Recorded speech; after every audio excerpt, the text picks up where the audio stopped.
Have you ever wondered what happens when paradise turns into a floating nightmare?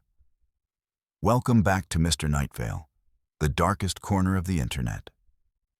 These 10 passengers boarded dream cruises that became pure terror. Names and details have been changed for privacy, but these are real experiences from real people.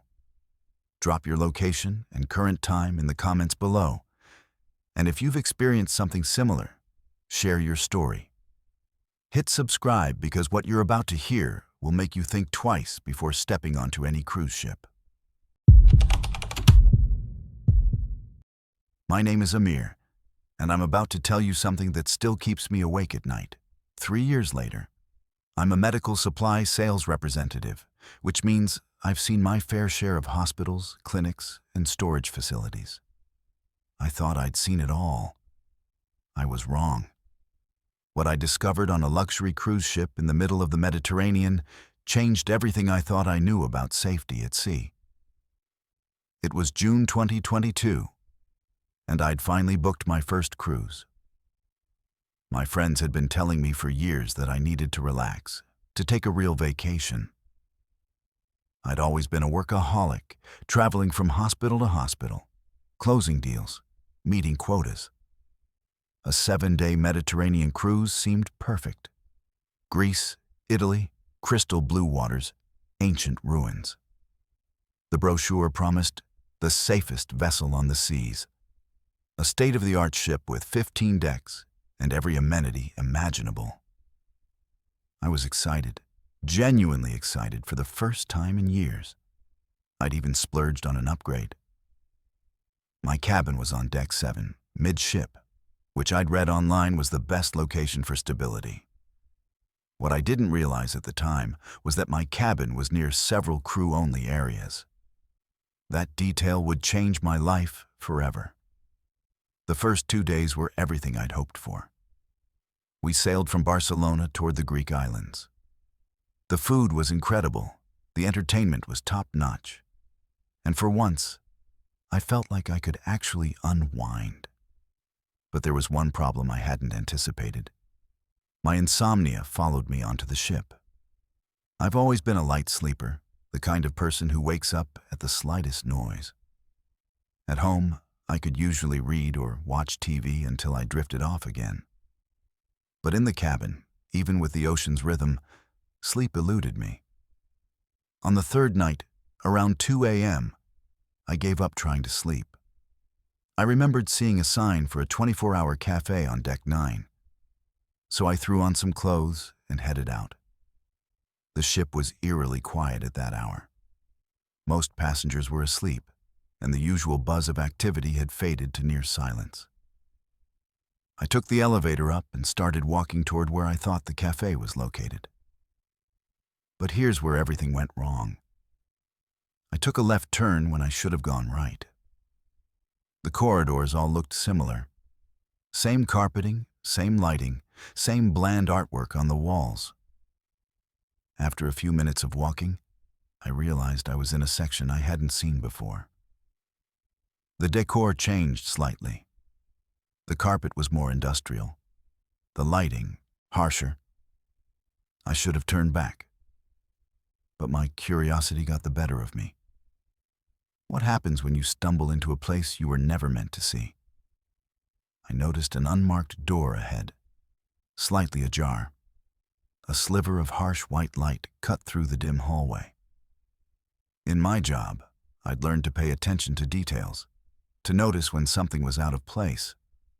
An open door in a crew area at 2 a.m.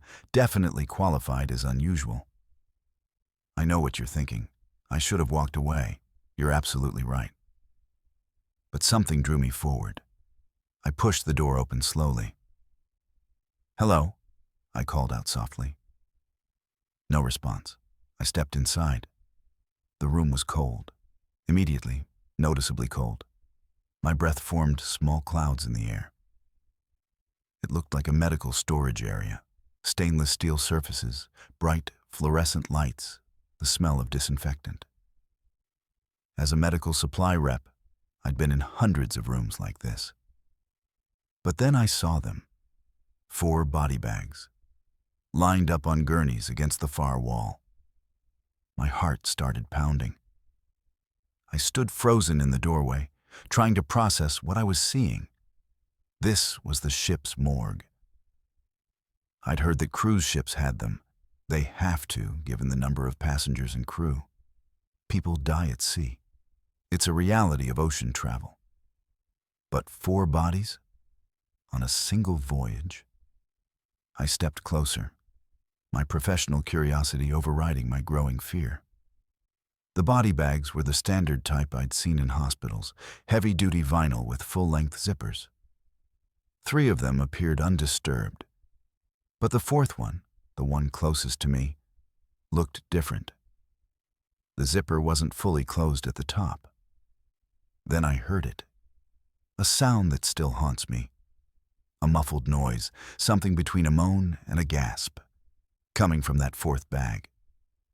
Before I could react, before I could process what I was hearing, a voice behind me barked, "What the hell are you doing in here?" I spun around. A crew member stood in the doorway, his face twisted with anger. He was wearing medical scrubs, a name tag that read, "Medical Staff," with no name. His eyes were cold, calculating. "I'm sorry, I got lost looking for the cafe," I stammered. "I didn't mean to. This area is restricted." He cut me off, stepping into the room and positioning himself between me and the door. "You need to leave. Now." "I heard something," I said, pointing at the body bag. "That one moved. I heard—" "You heard nothing," he said firmly. His hand moved to a radio on his belt. "You're confused, disoriented. It happens at sea." But I knew what I'd heard. I'd spent years in medical facilities. I knew the difference between imagination and reality. Sometimes the truth is more terrifying than any lie they tell you.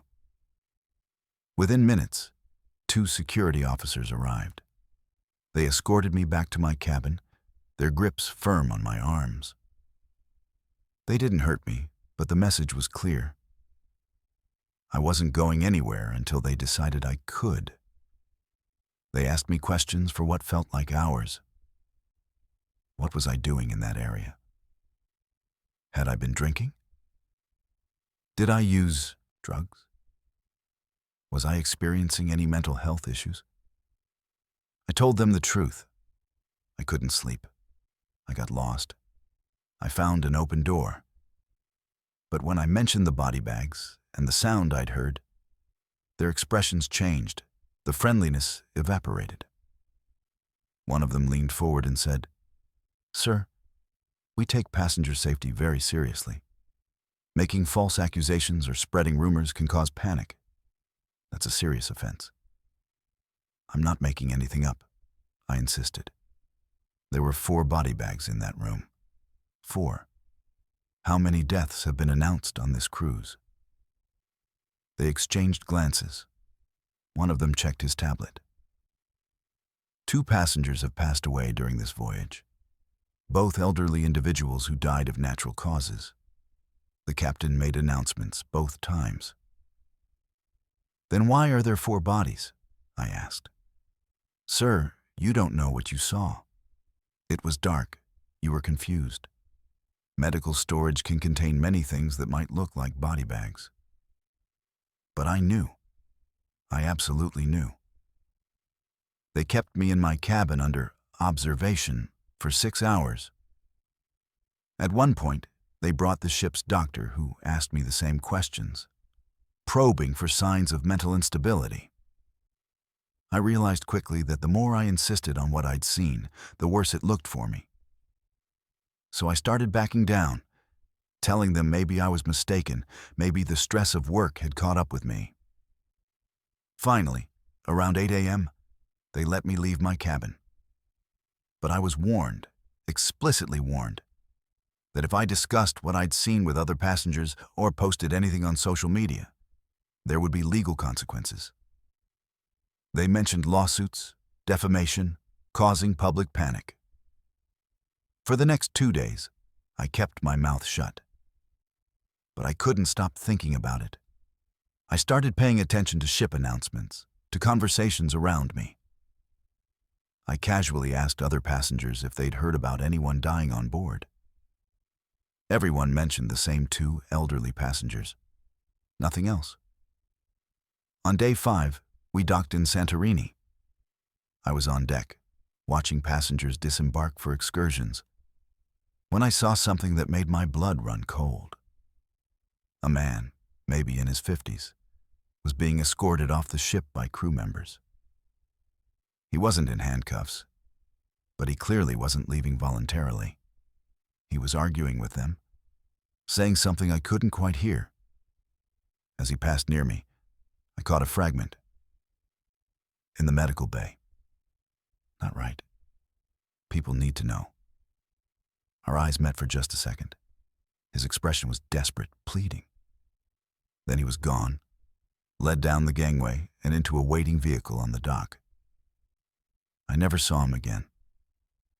That evening, at dinner, I casually asked our table steward if he'd heard about anyone leaving the ship unexpectedly. He got a strange look on his face and said, "Sometimes passengers have emergencies at home. They disembark early. It happens." But I knew better. That man had seen something too, and they'd gotten rid of him. The last 2 days of the cruise were torture. I barely slept. Every time I closed my eyes, I heard that muffled sound from the body bag. I kept my door locked and pushed a chair against it. I counted down the hours until we docked in Barcelona.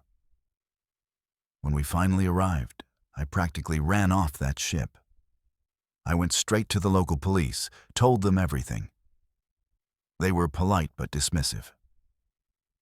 "Sir, these are international waters, maritime law, very complicated. If you want to file a formal complaint, you need to contact the cruise line's corporate office." I tried. I called, I emailed, I even hired a lawyer to send a formal letter. The cruise line's response came 3 weeks later, a form letter offering me a full refund and a voucher for a future cruise, contingent on signing a non-disclosure agreement. They called the incident a misunderstanding and assured me that all procedures had been followed properly. I refused. I refused the money, the voucher, all of it. I went public. I posted my story online, contacted maritime safety advocates, even reached out to journalists. A few people listened, but nothing came of it. The cruise line issued a statement saying I was a disgruntled passenger trying to extort them, and that all deaths on board had been properly reported and handled according to international law. Maybe they're right. Maybe I was confused, disoriented, stressed. Maybe what I heard was pipes or machinery, or my imagination running wild in a cold, sterile room at 2 a.m. But I don't think so. I've replayed that moment thousands of times in my mind. I know what I saw. I know what I heard. 4 body bags. Only 2 announced deaths. And one of those bags moved. Since that cruise, I've become obsessed with researching deaths at sea. Do you know how many people die on cruise ships every year? Hundreds. Most are natural causes, elderly passengers, heart attacks, strokes. But the reporting is inconsistent. Different countries have different laws. Ships registered in one country, operating in international waters, docking in other countries. The jurisdiction is a nightmare.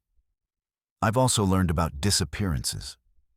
People who go missing from cruise ships and are never found. The numbers are staggering. Some fall overboard. Some walk off at ports and never return. But others just vanish from the ship itself. I can't prove what happened in that morgue. I can't prove that one of those body bags contained someone who wasn't dead. But I know what I experienced. And I know that when I started asking questions, they silenced me. They threatened me. And they made another passenger disappear who was asking similar questions. I haven't set foot on a ship since. I barely sleep.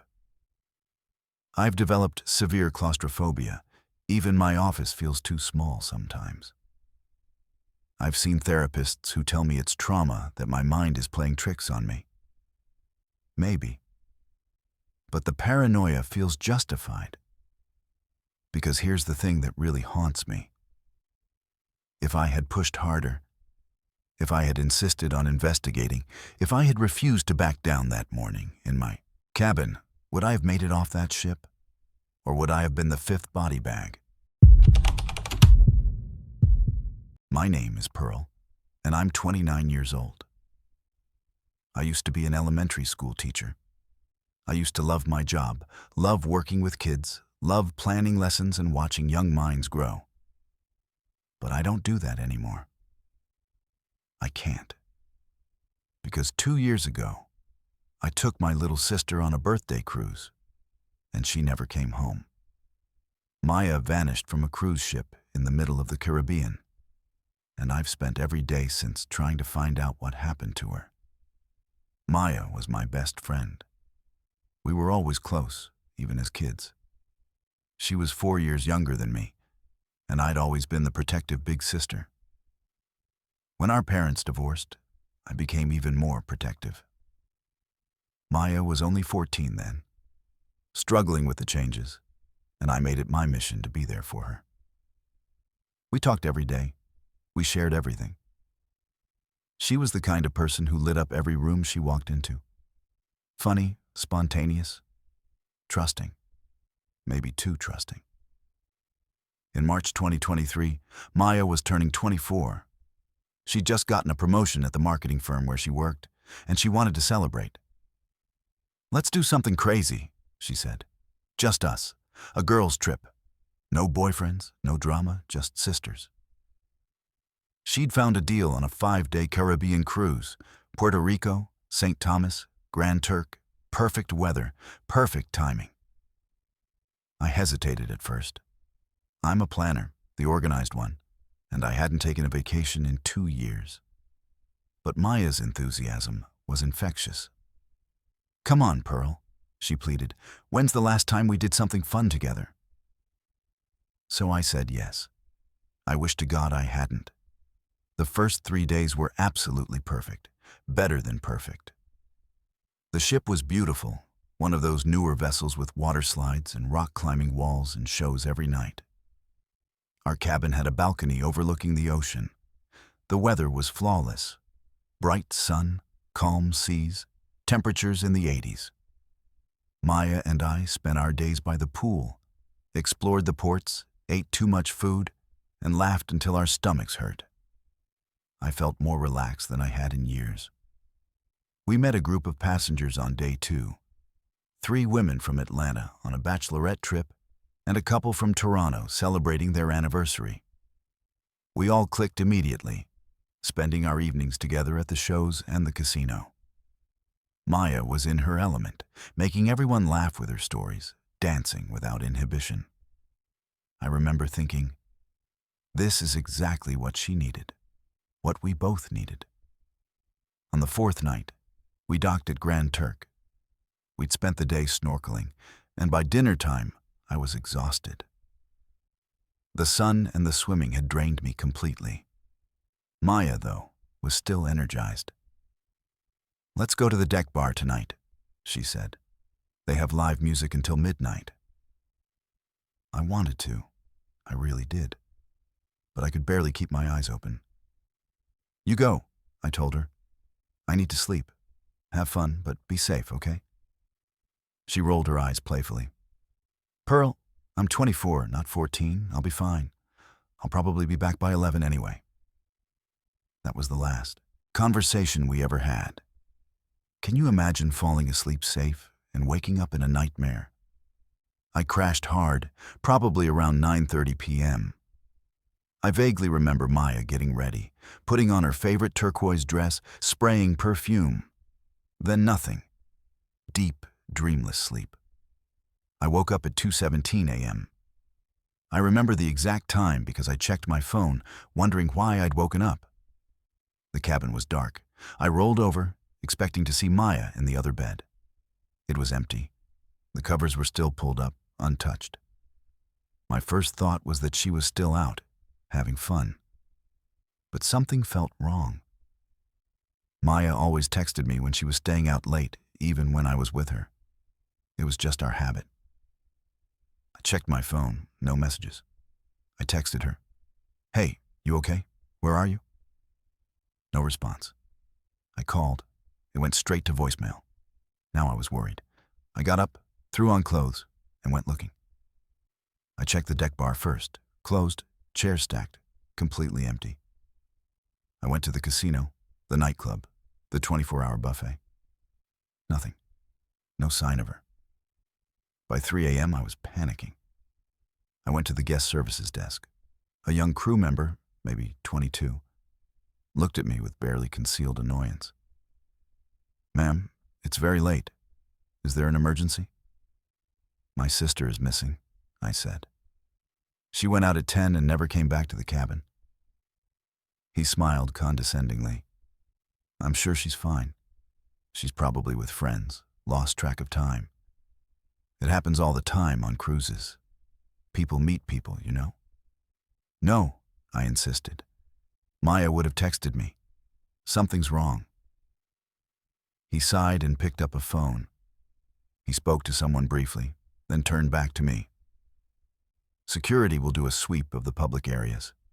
If we find her, we'll let you know. Try not to worry." But I did worry.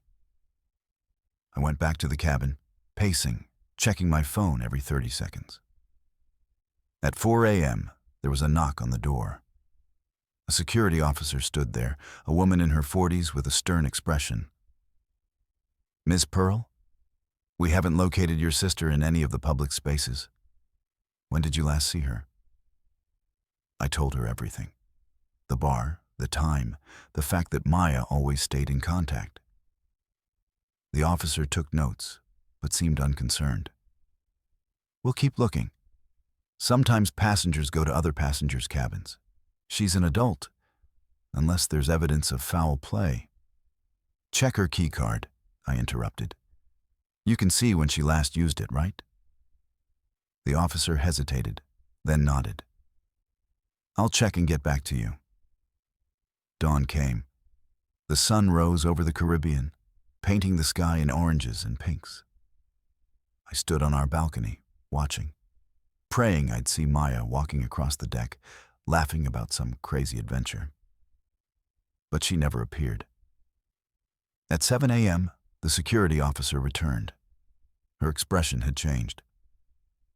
"Your sister's key card shows she returned to the cabin at 11:32 p.m. Then she left again at 11:47 p.m. Did you see or hear her during that time?" "No," I whispered. "I was asleep. I didn't hear anything." 11:47. Maya had been in our cabin while I slept, just feet away from me. And then she'd left. Where had she gone? Why hadn't she woken me? The officer asked more questions. What was Maya wearing? Did she have any medical conditions? Had she been drinking? Did she seem upset about anything? I answered everything, my voice shaking. Finally, the officer said, "We're initiating a full ship search. We'll find her." When someone vanishes, every second feels like an eternity of what-ifs. They searched for hours. Every public space, every crew area, every storage room. They made announcements asking Maya to report to guest services. They showed her photo to staff and passengers. Nothing. It was like she'd evaporated into thin air. By afternoon, I was frantic. I called our parents, called Maya's friends, called everyone I could think of. The ship's captain finally met with me, his face grave. "Ms. Pearl, we're doing everything we can. We've reviewed security footage." "What does it show?" I demanded. He exchanged glances with the security officer. "Your sister was captured on camera entering an elevator at 11:47 p.m. She was alone. She pressed the button for deck 12. And then what?" "That's the problem. We don't have footage of her exiting the elevator on any floor." My blood went cold. What do you mean? She has to have gotten off somewhere. There are some blind spots in our camera coverage, the captain admitted, particularly in certain stairwells and service corridors. We're searching all of those areas now. I demanded to see the footage myself. After arguing for an hour, they finally showed me. There was Maya, looking beautiful in her turquoise dress, stepping into the elevator. She seemed calm, sober, not distressed. She pressed the button for deck 12. The doors closed, and that was it. The next footage from deck 12 showed the elevator opening, empty. How does a person just disappear from an elevator?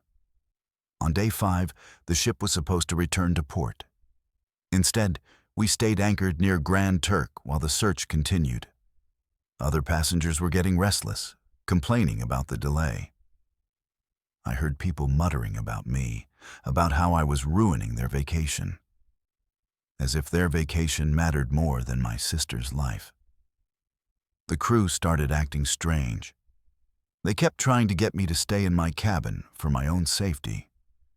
When I refused, security followed me everywhere.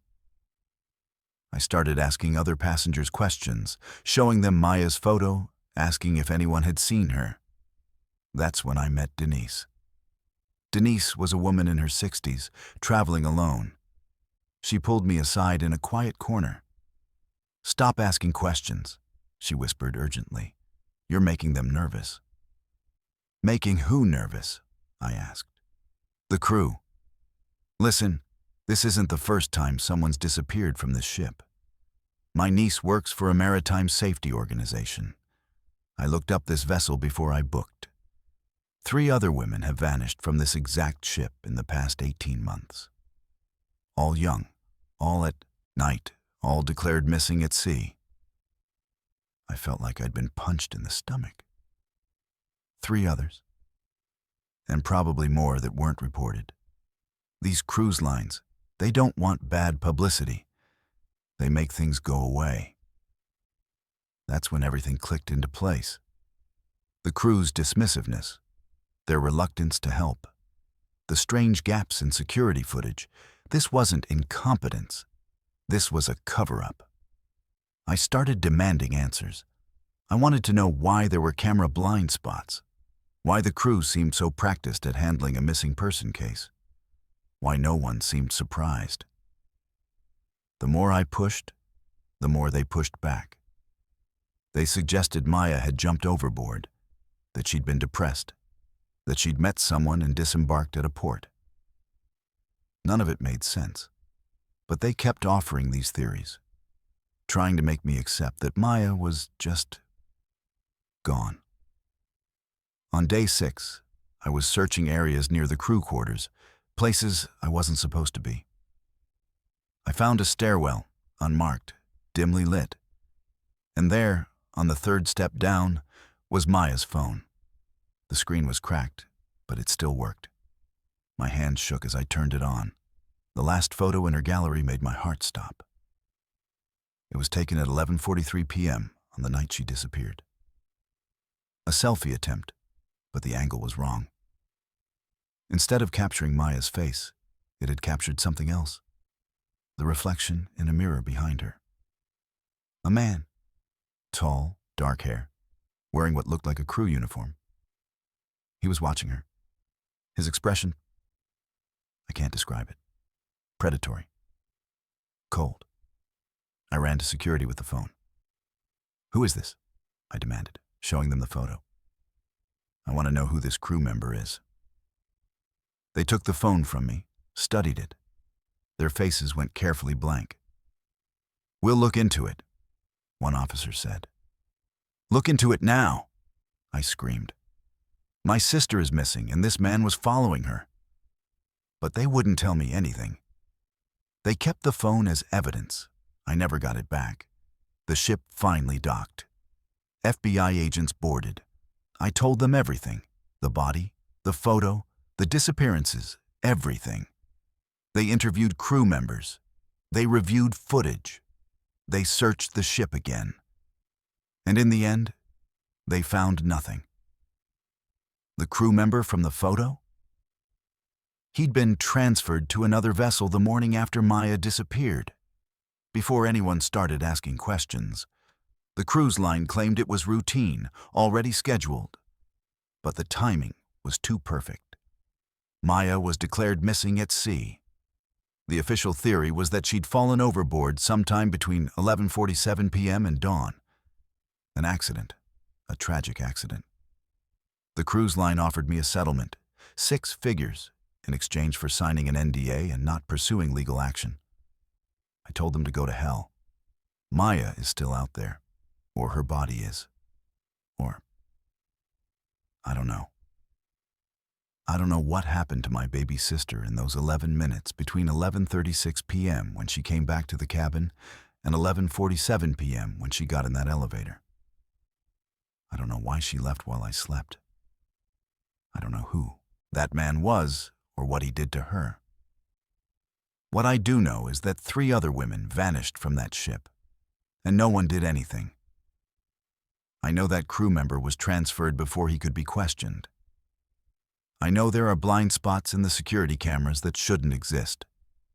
And I know the cruise line cared more about protecting their reputation than finding my sister. I quit teaching. I couldn't go back to normal life, pretending everything was okay, reading stories to children while my sister was missing. Now I work full-time advocating for cruise ship safety. I've connected with other families, so many families, who've lost loved ones at sea. The numbers are staggering. People disappear from cruise ships constantly, and most cases are never solved. I can't look at photos from that trip. I tried once and had a complete breakdown. We looked so happy. Maya looked so alive, so vibrant, so full of future. And I was right there, sleeping peacefully in our cabin, while someone took her from me. The guilt is crushing. I should have gone to the bar with her. I should have stayed awake. I should have heard her come back to the cabin at 11:36. I should have asked why she was leaving again. I should have protected her the way I always had. 11 minutes. That's how long Maya was in our cabin before she left again. 11 minutes that haunt me every single day. What happened in those 11 minutes? Did someone knock on the door? Did she get a text? Did someone threaten her? Force her? The case is still technically open, but the investigation is inactive. The FBI tells me there are no new leads. The cruise line won't return my calls. Maya's face is on missing person posters, on websites, on social media. But she's been gone for 2 years now. And with each day, the hope fades a little more. Sometimes I dream that she's still alive somewhere, that she'll call me and explain everything. But I know better. I know that something terrible happened to my sister on deck 12 of that cruise ship. And I know that powerful people made sure the truth would never come out. Maya was 24 years old. She was brilliant and kind and funny. She deserved to live. She deserved justice.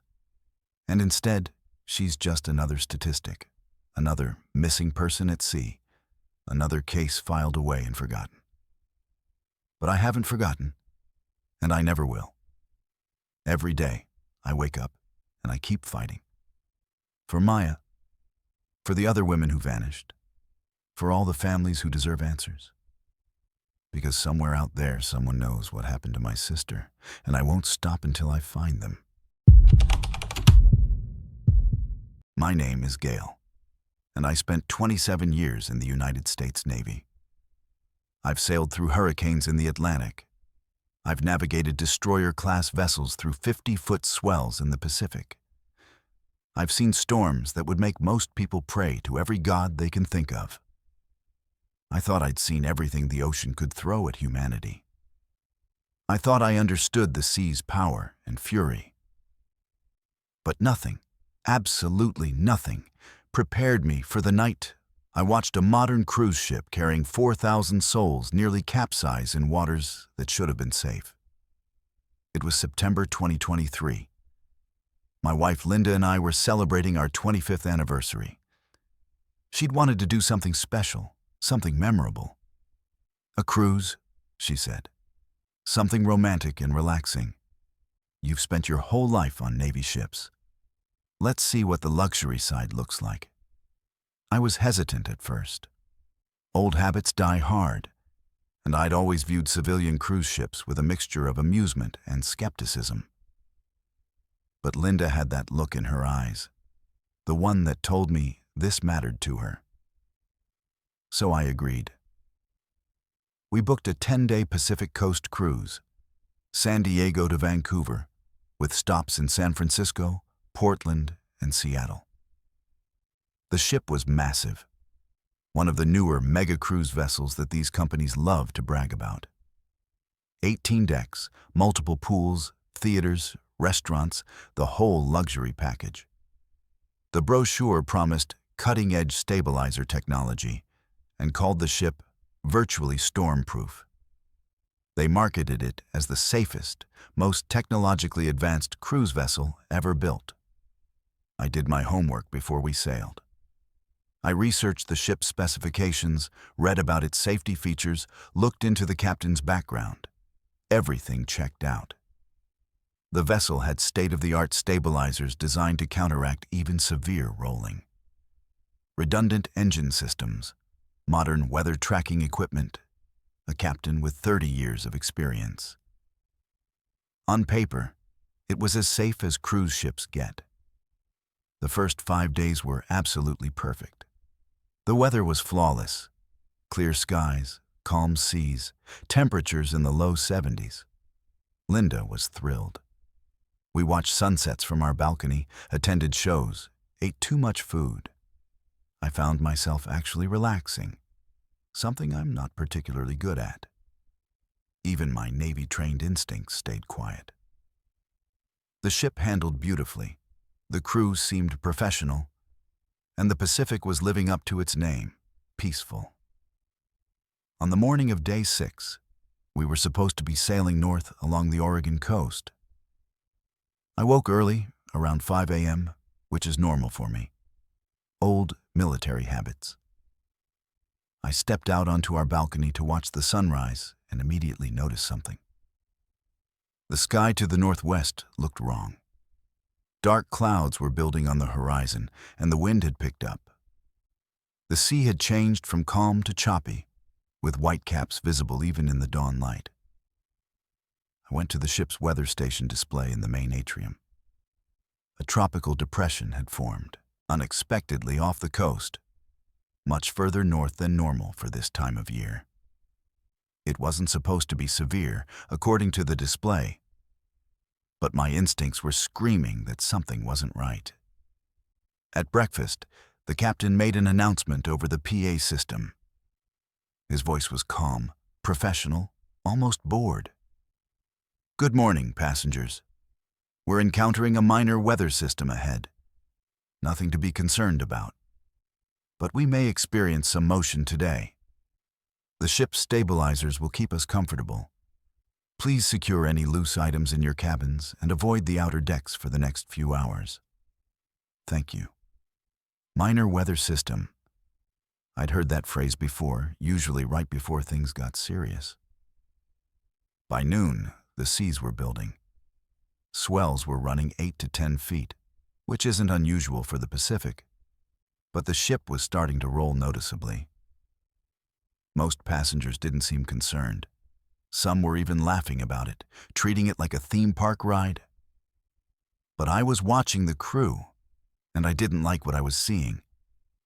They were securing everything that could move, closing off certain areas, speaking in low, urgent tones into their radios. Linda noticed my concern. "Gail, you're making me nervous. Is something wrong?" "I don't know," I admitted. "But this doesn't feel like a minor weather system." By 4 p.m., the captain made another announcement. "Folks, we're experiencing slightly rougher conditions than anticipated." For your safety, we're asking all passengers to return to their cabins. The outer decks are now closed. Dinner service will be modified to in-room dining tonight. Again, there's no cause for alarm. This is just a precautionary measure. No cause for alarm. That's what they always say right before things go bad. Have you ever felt the moment when safety becomes survival? By 6 p.m., the ship was rolling heavily.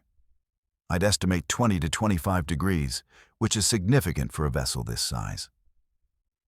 Furniture in our cabin was sliding despite the stabilizers. I could hear things crashing in the hallways, passengers shouting, children crying. The ship's motion had gone from uncomfortable to dangerous. I checked the balcony. 30-foot swells, maybe more, hitting the ship broadside. The sky was the color of bruised flesh, and rain was coming down in sheets. This wasn't a minor weather system. This was a serious storm, and we were right in the middle of it. Then, at 7:42 p.m., the lights flickered. Once, twice. Then the ship's motion changed. The steady hum of the engines altered pitch, and I felt something that made my blood run cold. We were losing power. The captain's voice came over the PA again, and this time I heard something different. Stress. Barely controlled fear. Passengers, please remain in your cabins. We're experiencing a temporary engine malfunction. Our engineering team is addressing the issue. Please remain calm and stay in your cabins. Engine malfunction. In the middle of a storm. That's every sailor's nightmare. Linda grabbed my arm. Gail, what does that mean? It means we're in trouble, I said quietly. Without engine power, the ship couldn't maintain its heading into the waves. We started turning broadside to the swells, which is exactly what you never want to happen.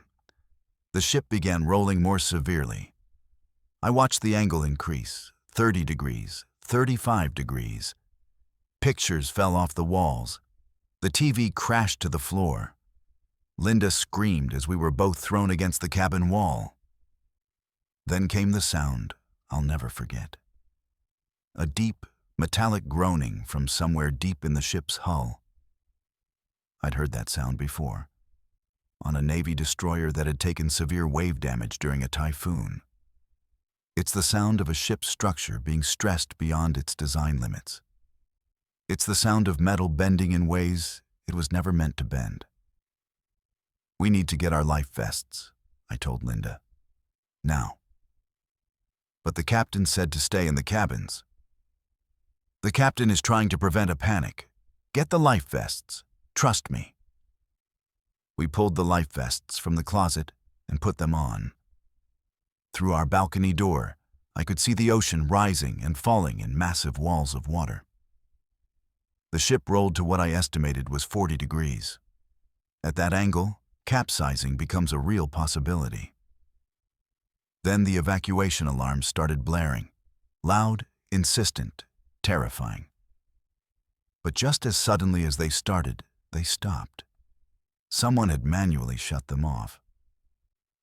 That's when I knew how bad this really was. They'd activated the evacuation alarms, realized the situation was impossible.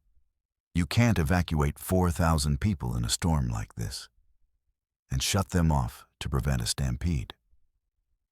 I opened our cabin door. The hallway was chaos.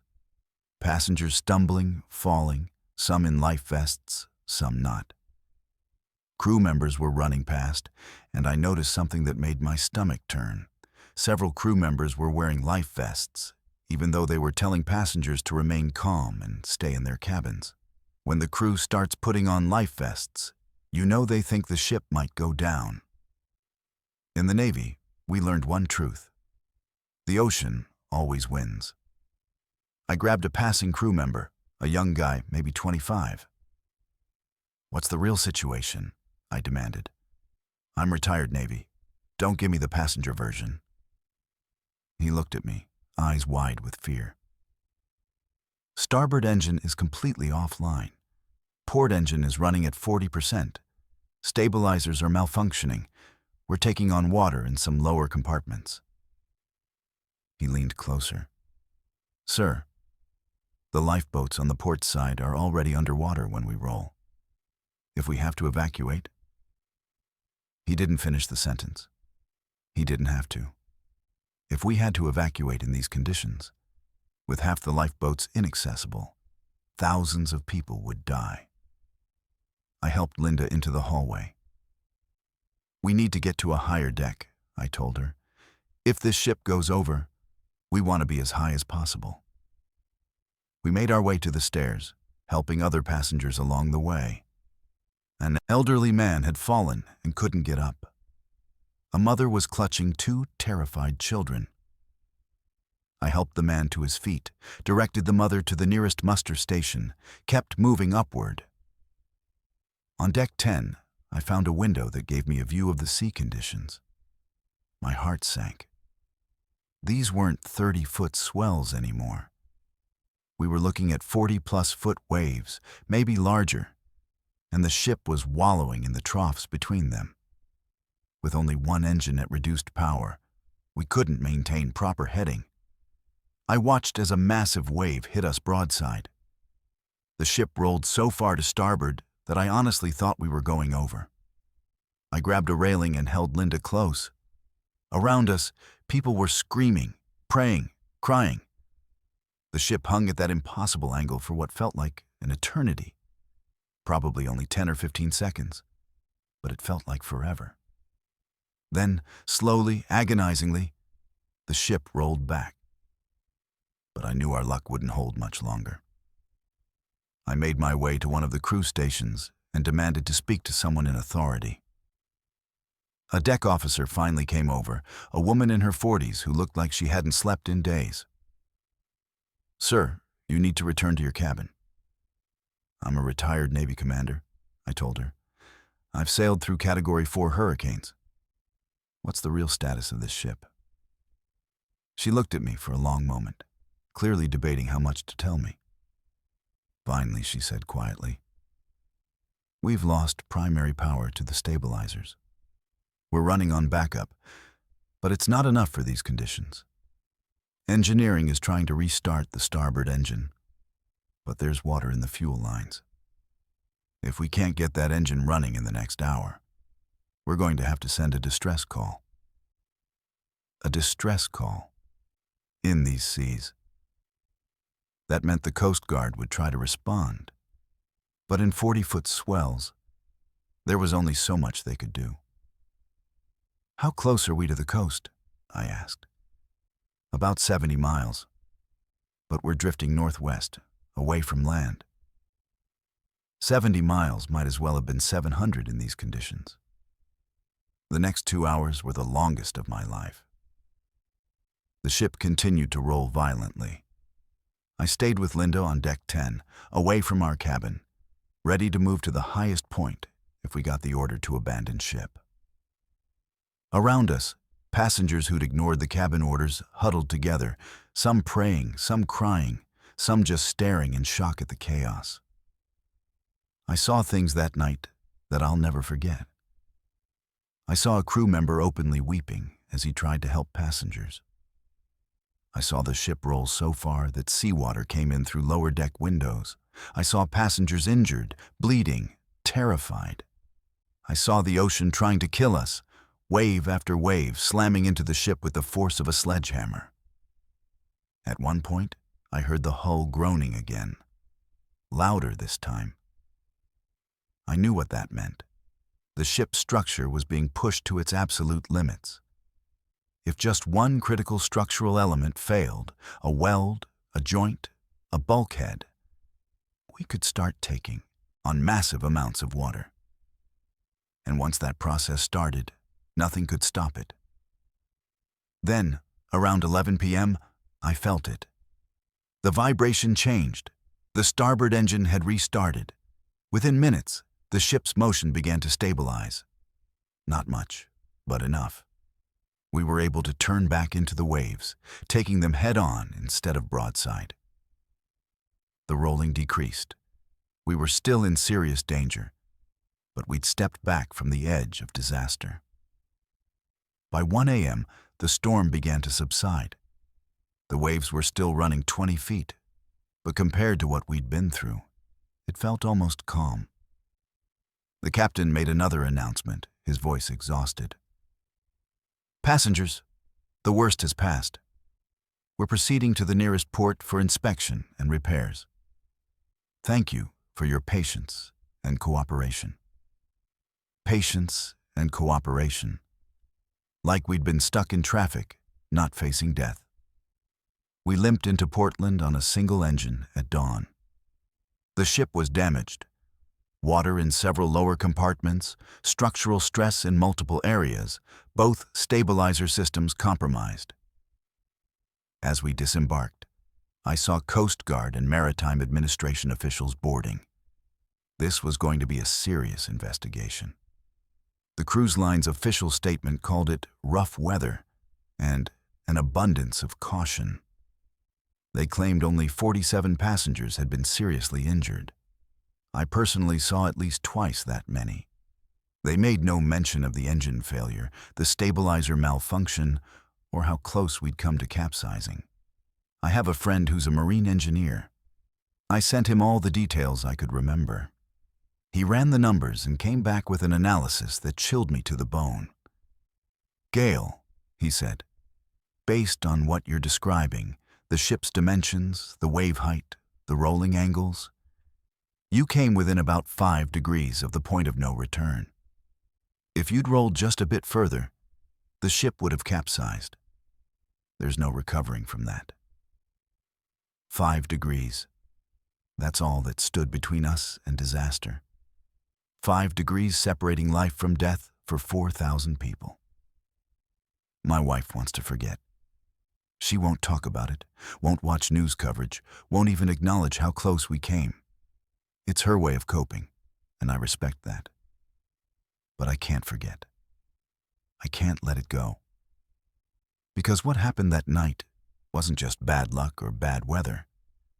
It was criminal negligence. The ship's engines weren't properly maintained. The stabilizers failed because of deferred maintenance. The captain sailed into a storm system he should have avoided. And when things went wrong, the cruise line's first instinct was to cover up the severity, to downplay the danger, to protect their brand instead of their passengers. I've spent months trying to expose what happened. I've talked to maritime safety organizations, contacted journalists, filed formal complaints with regulatory agencies. Most people don't want to listen. The cruise industry is too powerful, too profitable, too good at making problems disappear. I'm a Navy veteran. I've faced enemy fire. I've sailed through weather that would terrify most people. But I've never had a panic attack until 3 months after that cruise, when Linda suggested we take a ferry to visit friends on an island. Just the thought of being on water again triggered something in me. Chest tightening, hyperventilating, overwhelming fear. Me, a man who spent nearly 3 decades at sea. I have nightmares now. I dream I'm trapped in a ship's corridor as water rushes in, the floor tilting beneath me, the lights going out. I dream of drowning in darkness, of the ship rolling over and not coming back. I wake up gasping, heart racing, covered in sweat. My marriage is strained. Linda thinks I'm obsessed, that I need to move on. Maybe she's right. But every time I see an advertisement for a cruise, every time I hear someone talking excitedly about booking their dream vacation at sea, I want to grab them and tell them the truth. Those ships aren't as safe as they claim. The technology isn't as foolproof as they promise. And when things go wrong, when engines fail and storms hit and the ocean shows its true power, you're at the mercy of corporate decisions made years earlier. Decisions about maintenance budgets and safety margins and acceptable risk. 4,000 people were on that ship. 4,000 men, women, and children who trusted that cruise line to keep them safe.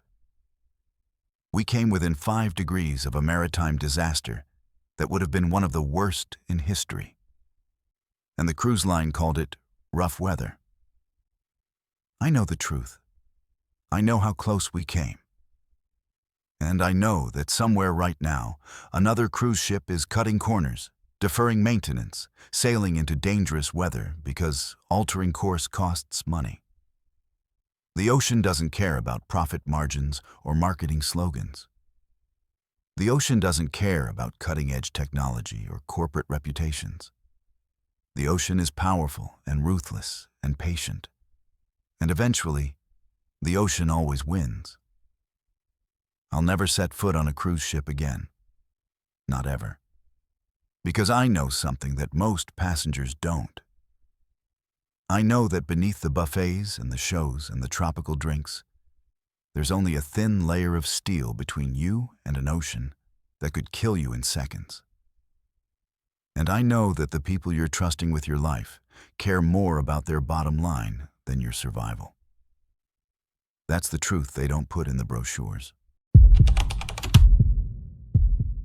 My name is Keela, and I'm a nurse practitioner. I've spent 15 years working in healthcare, dealing with infectious diseases, treating patients, educating families about hygiene and prevention. I thought I understood illness. I thought I knew how to protect my family. But nothing in my medical training prepared me for what happened on our family cruise to Alaska, the week our dream vacation turned into a floating nightmare of disease, negligence, and corporate cover-up that nearly killed my 8-year-old daughter. It was July 2023. My husband Marcus and I had been planning this trip for 3 years. Between my nursing schedule and his work as an accountant, we never seemed to have time for a real family vacation. Our kids, Sophia, 11, and Emma, 8, had been begging us to do something special.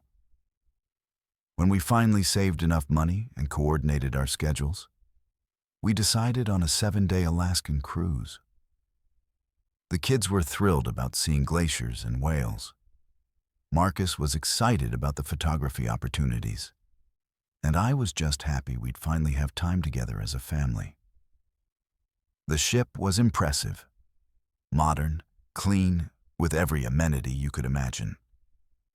What struck me immediately as a healthcare professional was how many hand sanitizer stations there were.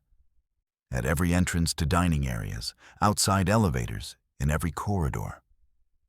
Signs everywhere reminded passengers about hand hygiene. The ship marketed itself as having the highest cleanliness standards in the industry. As someone who'd worked through flu seasons and dealt with hospital-acquired infections, I was genuinely impressed. I thought, finally, a cruise line that takes health seriously. The first 3 days were absolutely perfect. We sailed from Seattle through the Inside Passage, watching killer whales breach in the distance, seeing bald eagles soar over pristine forests. Sophia and Emma were having the time of their lives. We attended the kids' programs, ate amazing food, explored the ship.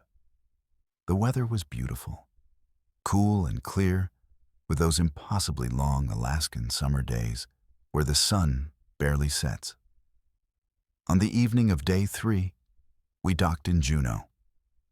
We took a shore excursion to the Mendenhall Glacier, and the kids were awestruck. Emma, my youngest, kept saying it was the best day of her entire life. We returned to the ship tired but happy, had dinner at the buffet, and went to bed early. Everything was perfect until it wasn't. When does a vacation become a fight for survival? On the morning of day 4, I woke up around 7 to get the kids ready for breakfast. The ship was supposed to be sailing towards Skagway, our next port. I noticed immediately that something felt different. The usual morning energy seemed muted. The hallways were quieter than they should have been. When we got to the main dining room for breakfast, I saw it. Empty tables. Lots of them. The restaurant should have been packed. It was peak breakfast time, but easily a third of the tables were vacant. I'm trained to notice patterns, to see when something's wrong, and this was definitely wrong. Where is everyone? Sophia asked, looking around at the sparse crowd. Maybe they're sleeping in, Marcus suggested. But I didn't think so. We ate breakfast. The kids had pancakes, Marcus had an omelet, I had fruit and yogurt, and headed to the morning kids program. That's when I started hearing it. Coughing, groaning. In the bathroom near the kids' club, I heard someone being violently sick in one of the stalls. By lunchtime, Emma wasn't feeling well. She said her stomach hurt. I thought maybe she'd eaten too much at breakfast or was tired from all the excitement. Let's rest in the cabin for a bit, I suggested. Marcus took Sophia to see a presentation about glaciers, and I stayed with Emma. Within an hour, Emma was violently ill. I'm talking projectile vomiting, severe diarrhea, the kind of sudden, explosive illness that's terrifying even for a medical professional when it's your own child. Her temperature spiked to 101. She was pale, sweating, crying in pain. I called the ship's medical center immediately. They told me to bring her down. The medical center was on deck 3, and as we made our way through the corridors, I saw other passengers clearly ill. People rushing to bathrooms, looking pale and sweaty, some being helped by family members. The medical center waiting area was packed. At least 20 people waiting to be seen, and I could hear more in the examination rooms. A nurse, not a doctor, just a nurse, finally saw Emma after a 45-minute wait. She took Emma's temperature, looked at her briefly, and said, "It's probably motion sickness. Very common on cruises, especially with children. We'll give her something for nausea." "This isn't motion sickness," I said firmly. "I'm a nurse practitioner. This is gastroenteritis. She needs to be tested for norovirus." The nurse's expression changed. "We don't test for that unless absolutely necessary. The doctor believes it's motion sickness. We'll give her some Dramamine and fluids." "I want to speak to the doctor," I insisted. "The doctor is very busy right now. Please take the medication and monitor her. If she doesn't improve in 24 hours, bring her back." They sent us away, with Dramamine. For what I knew wasn't motion sickness. By dinner time, Marcus was sick. Same symptoms, violent vomiting, diarrhea, fever. By bedtime, Sophia started showing symptoms. Within 12 hours, 3/4 of my family was critically ill. And I was desperately trying to care for all of them in a tiny cruise ship cabin with one bathroom. Emma was the worst. She couldn't keep anything down, not even water. Her lips were cracking from dehydration. Her eyes were sunken. As a healthcare provider, I knew the signs of severe dehydration, and my 8-year-old daughter was showing all of them. I called the medical center again. "My daughter needs IV fluids.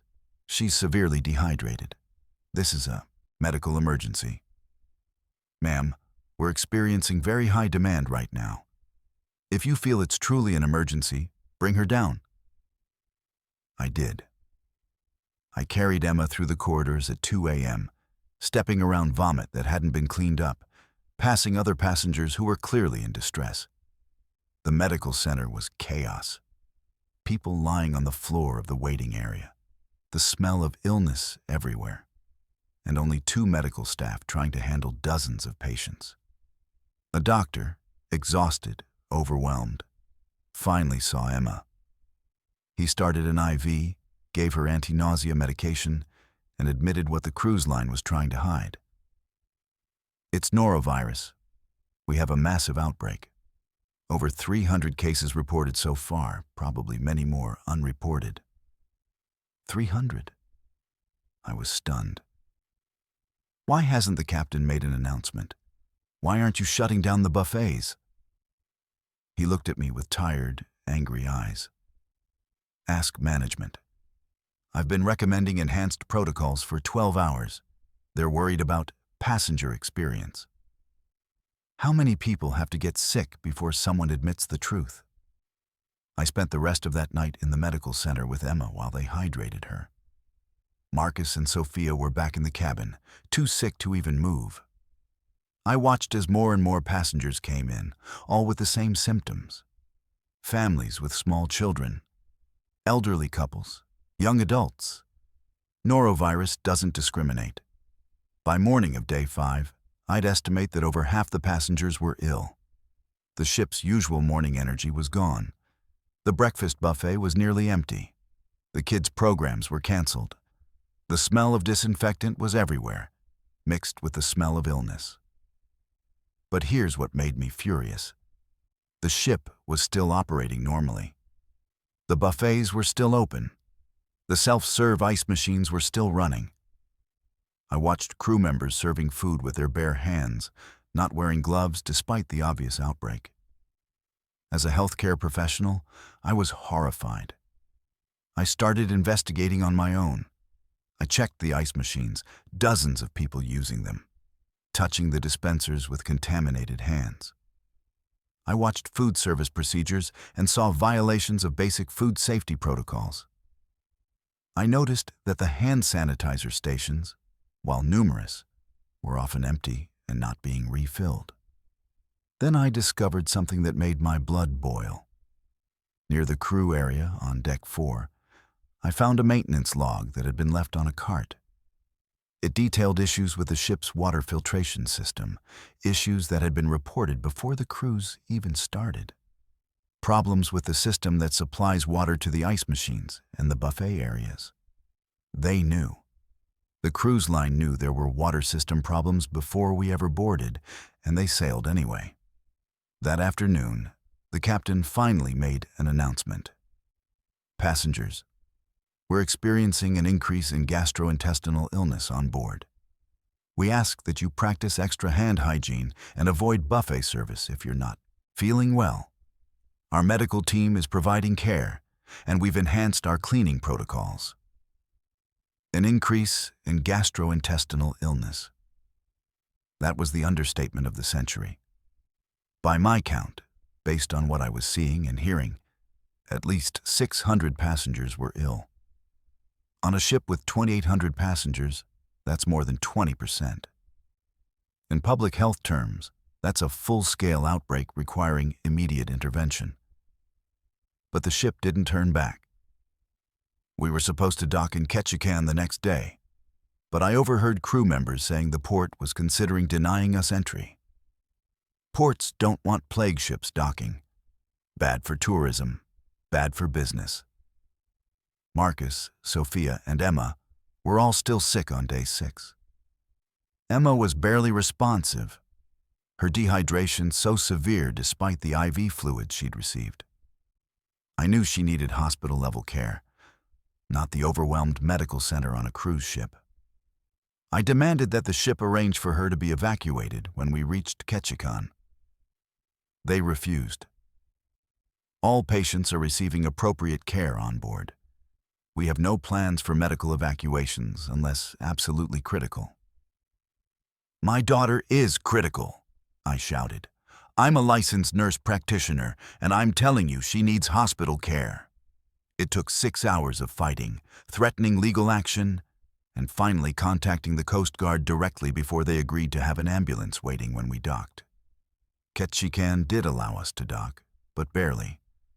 The local health department came on board to assess the situation. I gave them a full report. The number of ill passengers, the water system issues I'd discovered, the inadequate medical response, everything.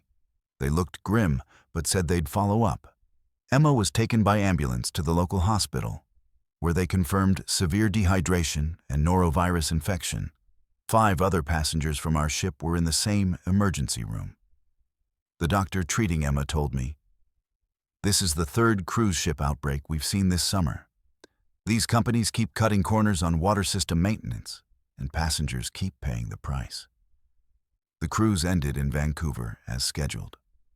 Marcus, Sophia, and I disembarked looking like refugees. Pale, weak, traumatized. Emma stayed hospitalized for 3 more days before she was stable enough to fly home. The CDC investigation came 6 weeks later. They confirmed a massive norovirus outbreak affecting over 650 passengers and crew. They found the source: contaminated water in the ship's drinking water system, caused by a filtration failure that the cruise line had known about before the voyage. The ship had sailed despite having active water contamination because fixing it would have required canceling the cruise. The cruise line's public statement blamed passenger hygiene practices. They claimed that norovirus outbreaks are common and unavoidable. They never mentioned the water system failure. They never mentioned that they'd sailed knowing there was a problem. My professional testimony to the CDC told a different story. I documented everything: the timeline, the inadequate medical response, the water system issues, the continued operation of contaminated services. The CDC report vindicated me, but it didn't undo what happened to my family. We received a partial refund for a vacation that hospitalized my daughter and traumatized my entire family. There's a class action lawsuit pending, but these things take years, and the cruise line has lawyers who make problems disappear. Emma developed severe anxiety around food and eating after the cruise. She lost 12 pounds, a significant amount for an 8-year-old. She wouldn't drink water for weeks, terrified it would make her sick again. She had nightmares about being stuck in the cabin bathroom, too weak to stand. 2 years later, she's still in therapy. Marcus recovered physically, but still won't eat at buffets. Sophia missed 2 weeks of school and had to repeat some of her 6th grade work. And me? I'm a healthcare professional who couldn't protect her own children. That's a failure I carry every single day. I've become hyper-vigilant about cleanliness to the point of obsession. I sanitize everything. I inspect restaurants before we eat. I research food safety violations before trying new places. My family thinks I'm paranoid. Maybe I am. But I know what happens when you trust the wrong people with your health. The anger is the worst part. Anger at the cruise line for prioritizing profit over safety. Anger at the crew for following orders to downplay the outbreak. Anger at the regulatory system that allows these companies to police themselves. Anger at myself for not somehow preventing this. But mostly, I'm angry that it's still happening. Since our cruise, I've tracked dozens of other outbreaks. Different ships, same story. Contaminated water systems, inadequate responses, corporate cover-ups. The fines these companies pay are pocket change compared to their profits. So they keep sailing, keep cutting corners, keep making people sick. I used to tell my patients that prevention is the best medicine. I believed in that. I built my career on helping people stay healthy. But what do you do when the people you're supposed to trust, the companies, the regulators, the systems, are the ones making you sick? My daughter almost died because a cruise line didn't want to cancel a voyage. Because fixing a water system was less important than quarterly profits. Because passenger safety came second to passenger experience. That's not healthcare. That's not prevention. That's corporate negligence, plain and simple. We'll never cruise again, never. But thousands of families will book cruises this year, trusting that they'll be safe, that the companies will protect them, that the gleaming ships and smiling crew members mean everything is okay. I used to be one of those trusting people. Now I know better. Now I know that sometimes the biggest health risk isn't a virus or bacteria. It's the people who know about contamination and sail anyway. That's the real plague. And it's still spreading. My name is Carlos, and I've been a firefighter for 21 years. I've run into burning buildings when everyone else was running out. I've pulled people from car wrecks engulfed in flames. I've fought warehouse fires, apartment fires, chemical fires. I've seen what fire can do to human beings, and I've dedicated my life to stopping it. So it's darkly ironic that I almost died in a fire on a cruise ship. Not because the fire was unstoppable, but because the people in charge chose profits over safety, image over action, and corporate protocol over human lives. It was February 2024, and my life was a mess. My wife and I had just finalized our divorce after 18 years of marriage. It was amicable, but it still hurt. The job had been wearing on me too. Too many calls, too many bodies we couldn't save, too much death. My captain suggested I take some time off. "Carlos, you need a break. Get out of Miami for a while. Clear your head." I wasn't a cruise ship guy. Never had been. But a friend mentioned a 5-day Western Caribbean cruise that was dirt cheap. Some last-minute deal. Grand Cayman, Cozumel, Jamaica. I figured, why not? Alone time on the ocean, away from everything, sounded like exactly what I needed. When I boarded the ship in Miami, I did what I always do. I assessed the safety features. It's automatic after 2 decades in fire service. I noticed the fire suppression systems, the smoke detectors, the fire doors, the escape routes. I was actually impressed. The ship looked well maintained, and the safety system seemed modern. The crew gave the mandatory safety drill, and while most passengers treated it like a joke, I paid attention. I noted where the lifeboats were, where the assembly stations were located, the fastest routes from my cabin. My cabin was on deck 7, midship. Small but comfortable. I didn't need much.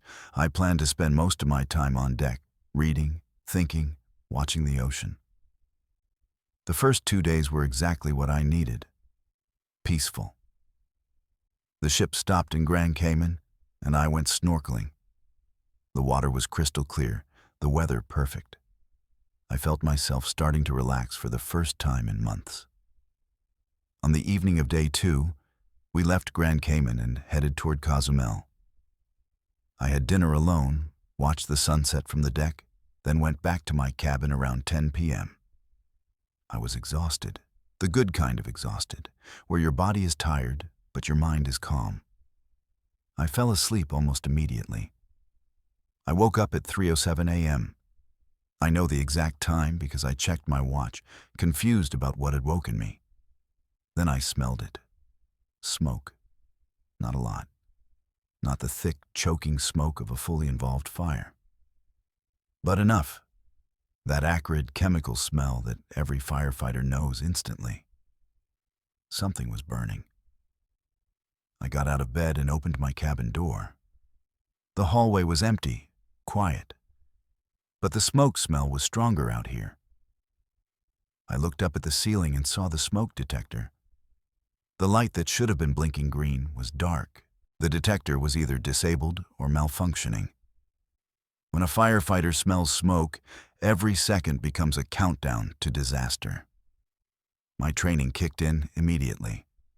I threw on clothes and shoes, grabbed my keycard, and started following the smell. It was coming from aft, toward the rear of the ship. I moved quickly through the corridors, checking for visible smoke, listening for sounds of alarm or panic. Nothing.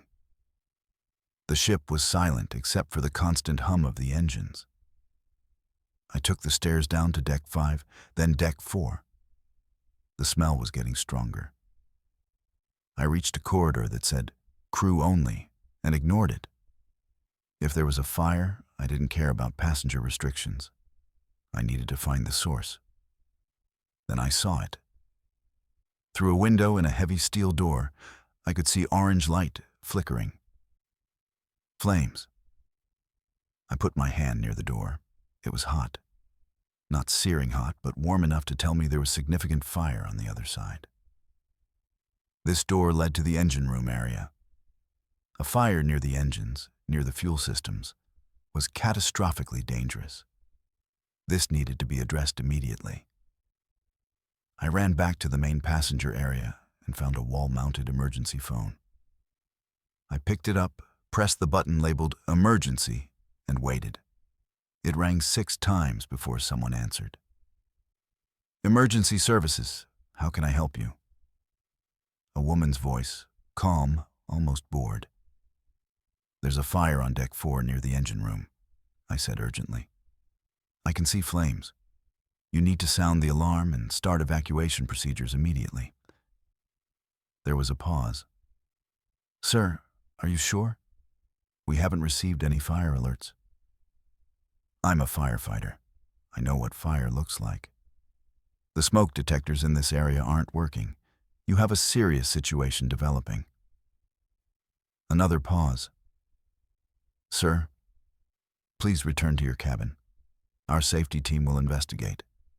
We have the situation under control. You don't have the situation under control if I'm the first person reporting it. I was trying to stay calm, but failing. Sound the general alarm, now. Sir, we can't sound a general alarm without confirming the situation. That would cause unnecessary panic among passengers. Please return to your cabin and let our trained professionals handle this. I hung up. This was insane. There was a fire, a real fire, and they were worried about causing panic? I went back to the corridor where I'd seen the flames. The orange glow through the window was brighter now. The fire was spreading. I tried the emergency phone in that corridor. It didn't work. I tried 2 more in adjacent areas. One didn't work. The other got me the same runaround from the emergency operator. Then I heard voices. 2 crew members came around the corner, walking casually, talking to each other in what sounded like Filipino. When they saw me, their expressions changed. Sir, you can't be in this area, one said. He was young, maybe 25, wearing an engineering crew uniform. There's a fire behind that door, I pointed. I've been trying to report it, but nobody's taking it seriously. They exchanged glances. The second crew member, older, spoke into a radio in another language. Then he turned to me. Sir, we're aware of the situation. It's a small mechanical fire. We're handling it. Please return to the passenger areas. A small mechanical fire. I gestured to the door. That's not small, and it's spreading. You need to activate the fire suppression systems and evacuate this section. Sir, we have protocols. Please let us do our jobs. They weren't going to listen. I could see it in their faces. They had their orders. Contain the situation. Don't alarm passengers. Handle it quietly. I went back to my cabin, but I didn't stay there. I grabbed my phone and started recording video as I moved through the corridors. The smoke was now visible in Deck 5 and Deck 6. Thin wisps coming through ventilation grates. Other passengers would start noticing soon. And still, no alarm. I started knocking on cabin doors. First, just a few, then more urgently. Wake up! There's a fire on the ship. You need to get out of your cabins. Passengers opened their doors, confused and frightened. Some thought I was crazy. Others smelled the smoke and understood immediately. I kept moving, keep knocking, keep shouting. More and more people emerged into the corridors. Then security found me. 3 officers, led by a man who introduced himself as the head of security. Sir, you need to stop immediately. You're causing a panic. I'm trying to save lives, I shot back. There's been a fire for at least half an hour, and you haven't sounded the alarm. That's criminal negligence. Sir, we have the situation under control. If you had it under control, there wouldn't be smoke on 3 decks. I was shouting now. Passengers were gathering, listening, looking at the smoke that was becoming more visible. How many people have to be in danger before someone admits there's a fire? Then finally, the alarm sounded. That loud, piercing sound that means abandoned ship procedures are starting. But it was too late. Far too late. By my estimate, 30 to 40 minutes had passed since I first reported the fire. The announcement came over the PA system. Attention all passengers and crew. This is an emergency. Please proceed to your assigned muster stations immediately. This is not a drill. Repeat, this is not a drill. The evacuation was chaos. Pure chaos. Passengers were panicking, running in different directions. Crew members were giving conflicting instructions. Some were saying to go to muster stations, others were saying to return to cabins and wait. I saw elderly passengers being knocked down in the rush. I saw children separated from parents. I saw crew members who clearly had no idea what they were supposed to be doing. I tried to help. I directed people toward the proper muster stations. I helped an elderly woman who'd fallen. I kept 3 kids together while we found their parents. My firefighter training took over. Stay calm, give clear instructions, prioritize the vulnerable. The smoke was getting thicker. On deck 5, it was hard to see more than 20 feet. People were coughing, covering their faces with shirts and towels. The ship's fire suppression system had finally activated. I could hear the CO2 systems engaging. But the damage was done. The fire had spread to multiple decks because they'd waited too long to act. I made my way to a muster station, still helping passengers along the way. The scene there was barely controlled chaos. Crew members were trying to conduct head counts, but people kept arriving in waves. There was confusion about who was where, which passengers were accounted for, whether everyone was safe. It took 2 hours to get the fire under control. 2 hours of uncertainty, of smoke, of fear. I later learned that the ship's fire suppression systems, once finally activated, did their job. But those systems should have been activated immediately. Every minute of delay allowed the fire to spread, to consume more oxygen, to produce more smoke. When the all-clear was finally given, the damage was obvious. 3 decks, decks 4, 5, and 6, had extensive fire and smoke damage. The engine room area was scorched. Passenger cabins on deck 5 were destroyed. The ship's corridors were blackened with soot. 12 passengers were treated for smoke inhalation. I was one of them. 2 hours of breathing smoke had left my lungs burning. An elderly man had a heart attack during the evacuation. A woman broke her ankle in the panic. Dozens of others had minor injuries. But it could have been so much worse. If the fire had reached the fuel systems, if the suppression systems had failed, if the evacuation had been delayed another 10 minutes, we could have been looking at a maritime disaster that would have made international news. The captain addressed us later that day. He claimed the fire had been a minor electrical issue that was quickly contained. He made no mention of the delay in sounding the alarm. He didn't acknowledge that passengers had been breathing smoke for nearly an hour before evacuation began. I demanded answers. I went to the captain's deck with other passengers and confronted the crew. I reported this fire at 3:15 a.m. The alarm didn't sound until 3:47 a.m. That's a 32-minute delay. Why?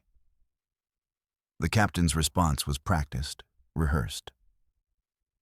Our protocols require that we assess the situation before activating general alarms. We need to confirm there's a genuine emergency to avoid unnecessary panic. Unnecessary panic? I was incredulous. There were flames visible. There was smoke on multiple decks. People could have died because you were worried about panic. He had no real answer. Just corporate speak about protocols and procedures and assessment periods. The investigation came weeks later. The National Transportation Safety Board and the Coast Guard both sent teams. The findings were damning. The fire had started at approximately 2:30 a.m., 45 minutes before I even discovered it.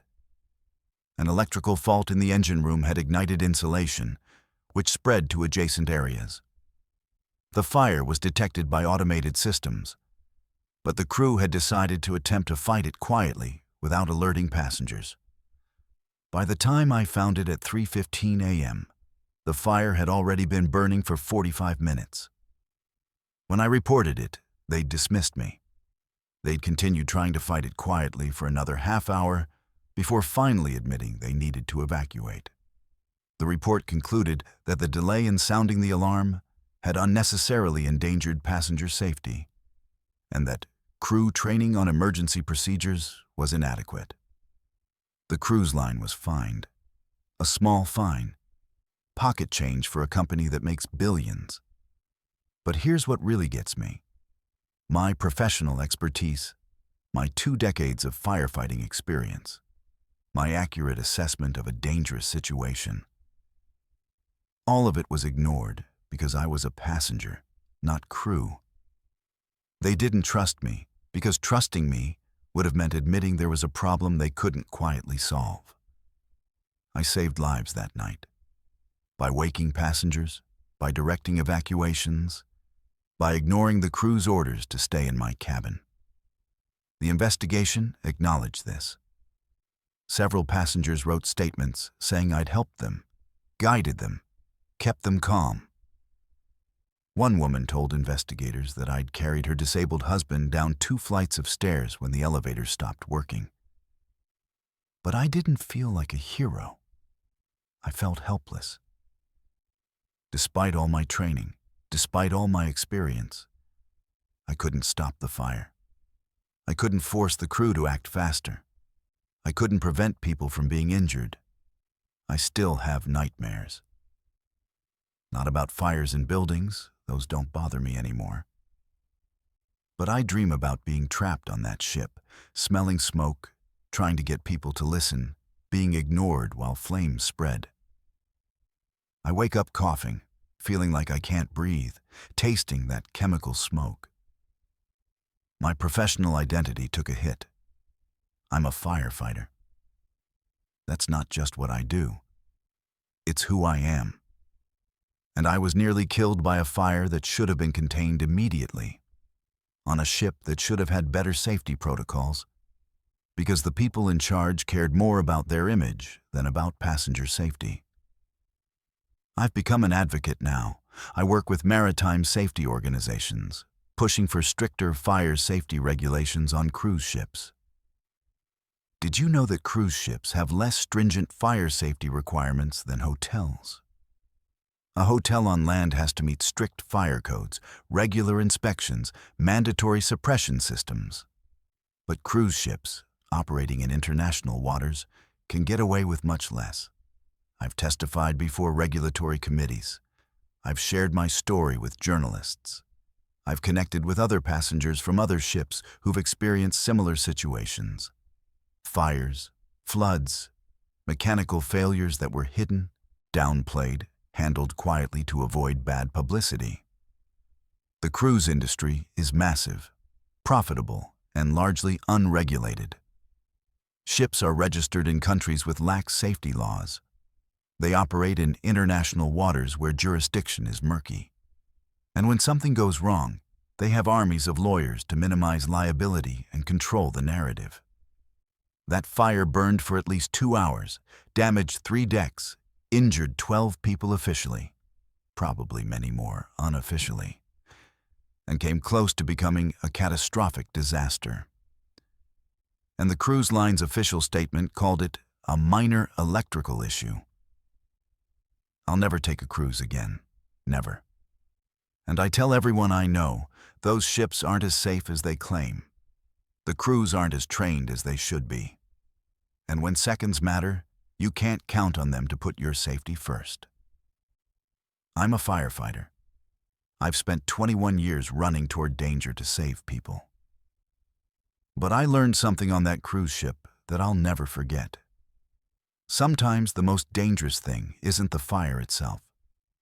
It's the people who see it burning and decide to wait, to assess, to avoid panic, to protect their reputation.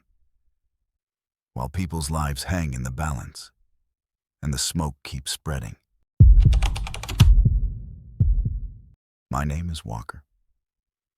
For most of my life, I've always played it safe, staying far from the edge, literally and metaphorically. I'm 27, a software developer by trade, and if you'd ever met me before this trip, you'd probably call me the quiet one in any group photo. So how did I end up on a party cruise to the Bahamas with 7 of the wildest guys I've ever met?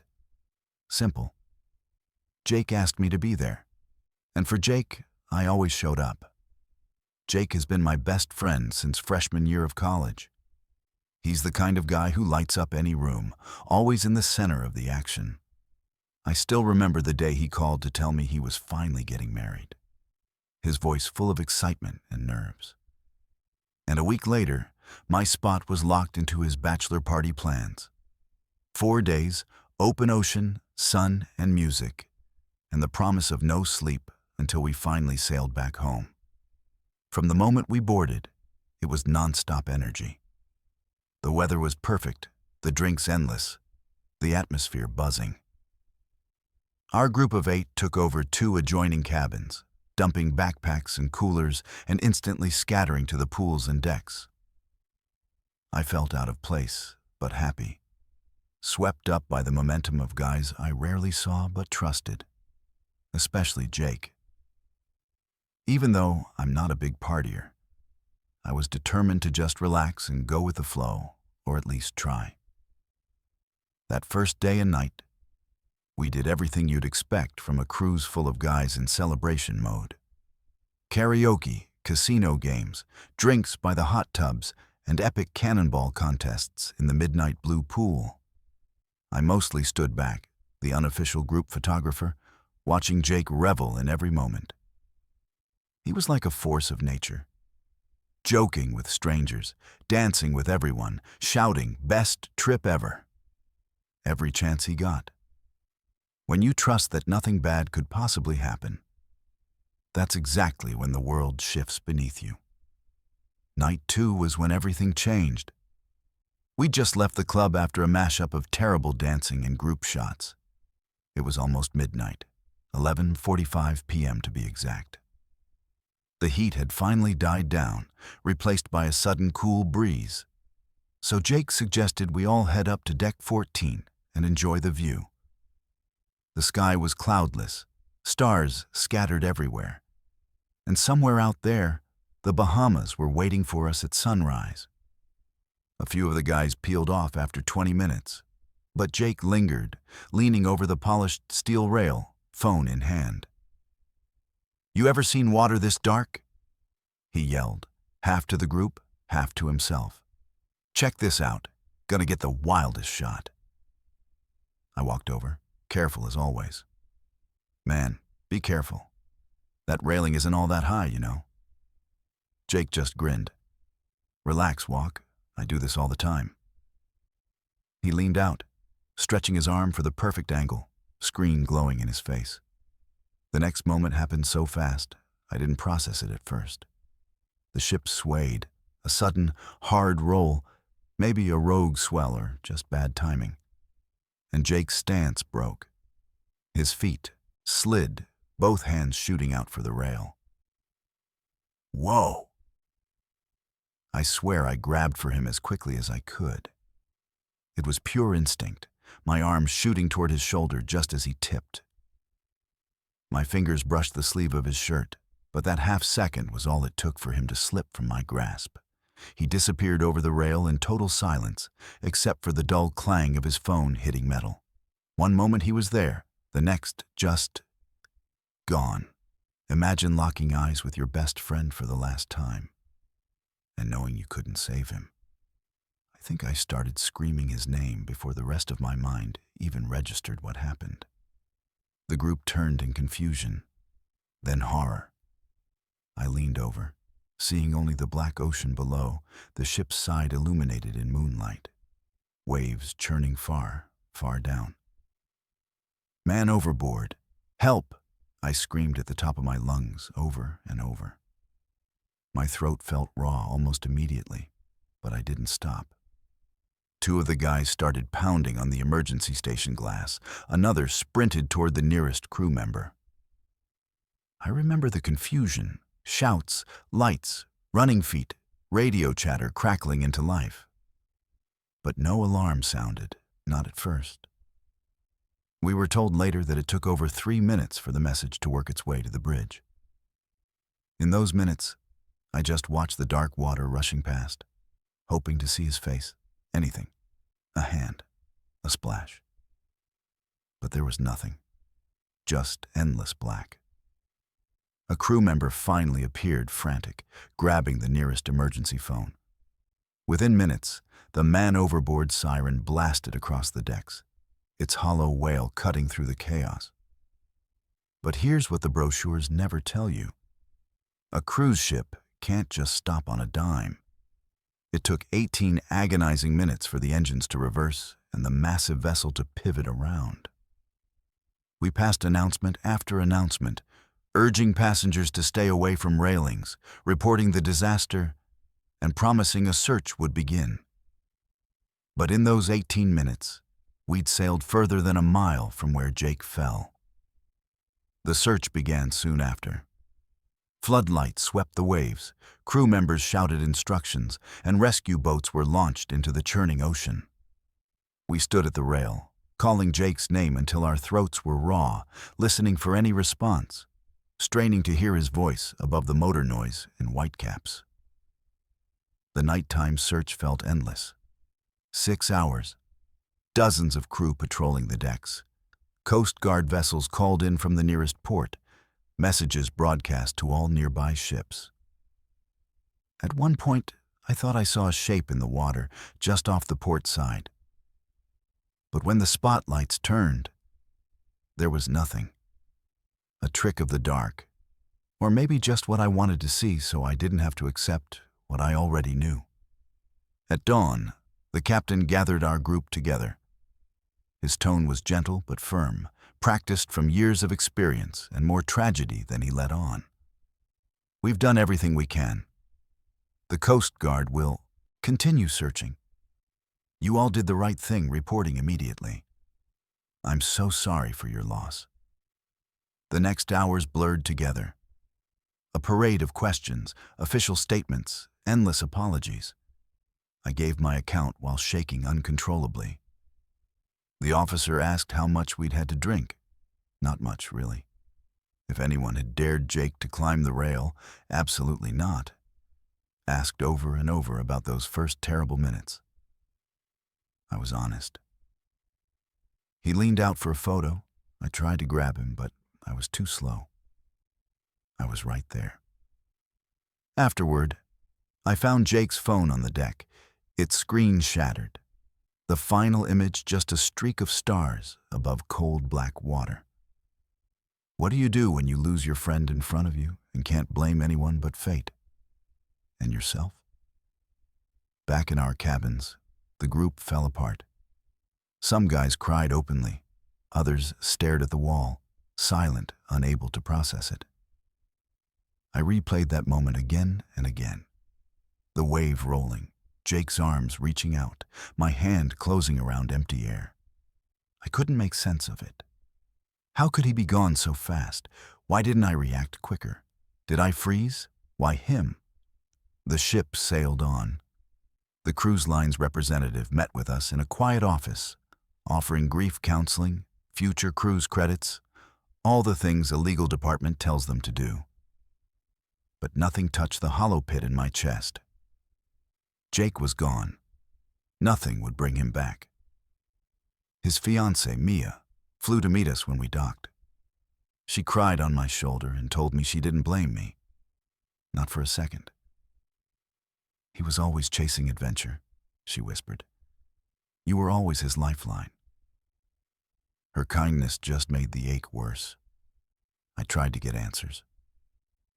The Coast Guard officer who met us in port walked us through the timeline, explaining that hundreds of passengers fall overboard each year, most never found, most accidents. Standard procedure had been followed to the letter. Nobody was at fault, not the crew, not the equipment, not even me. But I knew better. I blamed myself for every critical second that passed in shock, every heartbeat between Jake falling and me reacting, every moment where maybe, just maybe, if I'd moved faster, he'd have come home. After the cruise, I couldn't stand to see water. A friend invited me to his lake house, and just stepping on the dock sent shivers down my spine. I had panic attacks in the shower, during rainstorms, in swimming pools. I saw therapists, tried to explain to them what it felt like to lose your best friend to the cold, indifferent ocean, to picture hands searching for help in the darkness, and find nothing. My circle got smaller. Some of our group tried to reach out, to meet for drinks, relive old college memories. But being with them only reminded me of that night. Conversations grew quieter, then stopped altogether.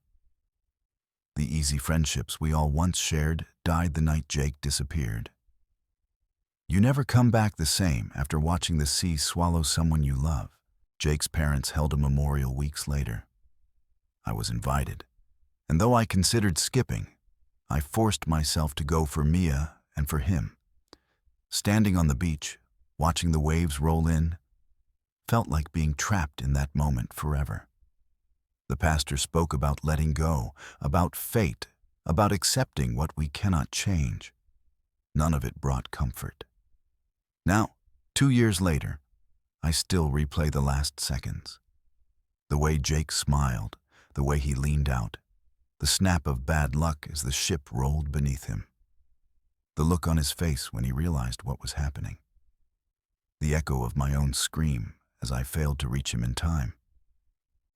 Therapy continues. Guilt lingers, sometimes heavier, sometimes just a dull ache beneath the surface. I still have Jake's shattered phone, the final starry sky photo, his last accidental message to the world. I don't join group chats anymore, don't go to parties, don't even step near the ocean. If you're watching this, you'll hear what the cruise line won't tell you. Hundreds go missing from ships every year, most never found. Sometimes it's an accident. Sometimes it's more. But for every number in a report, there's a friend, a family, a story that never finishes. Mine ended on deck 14, under the stars, with a hand I couldn't hold on to. And I've never been the same. My name is Melissa, and I used to be the kind of woman who traveled fearlessly.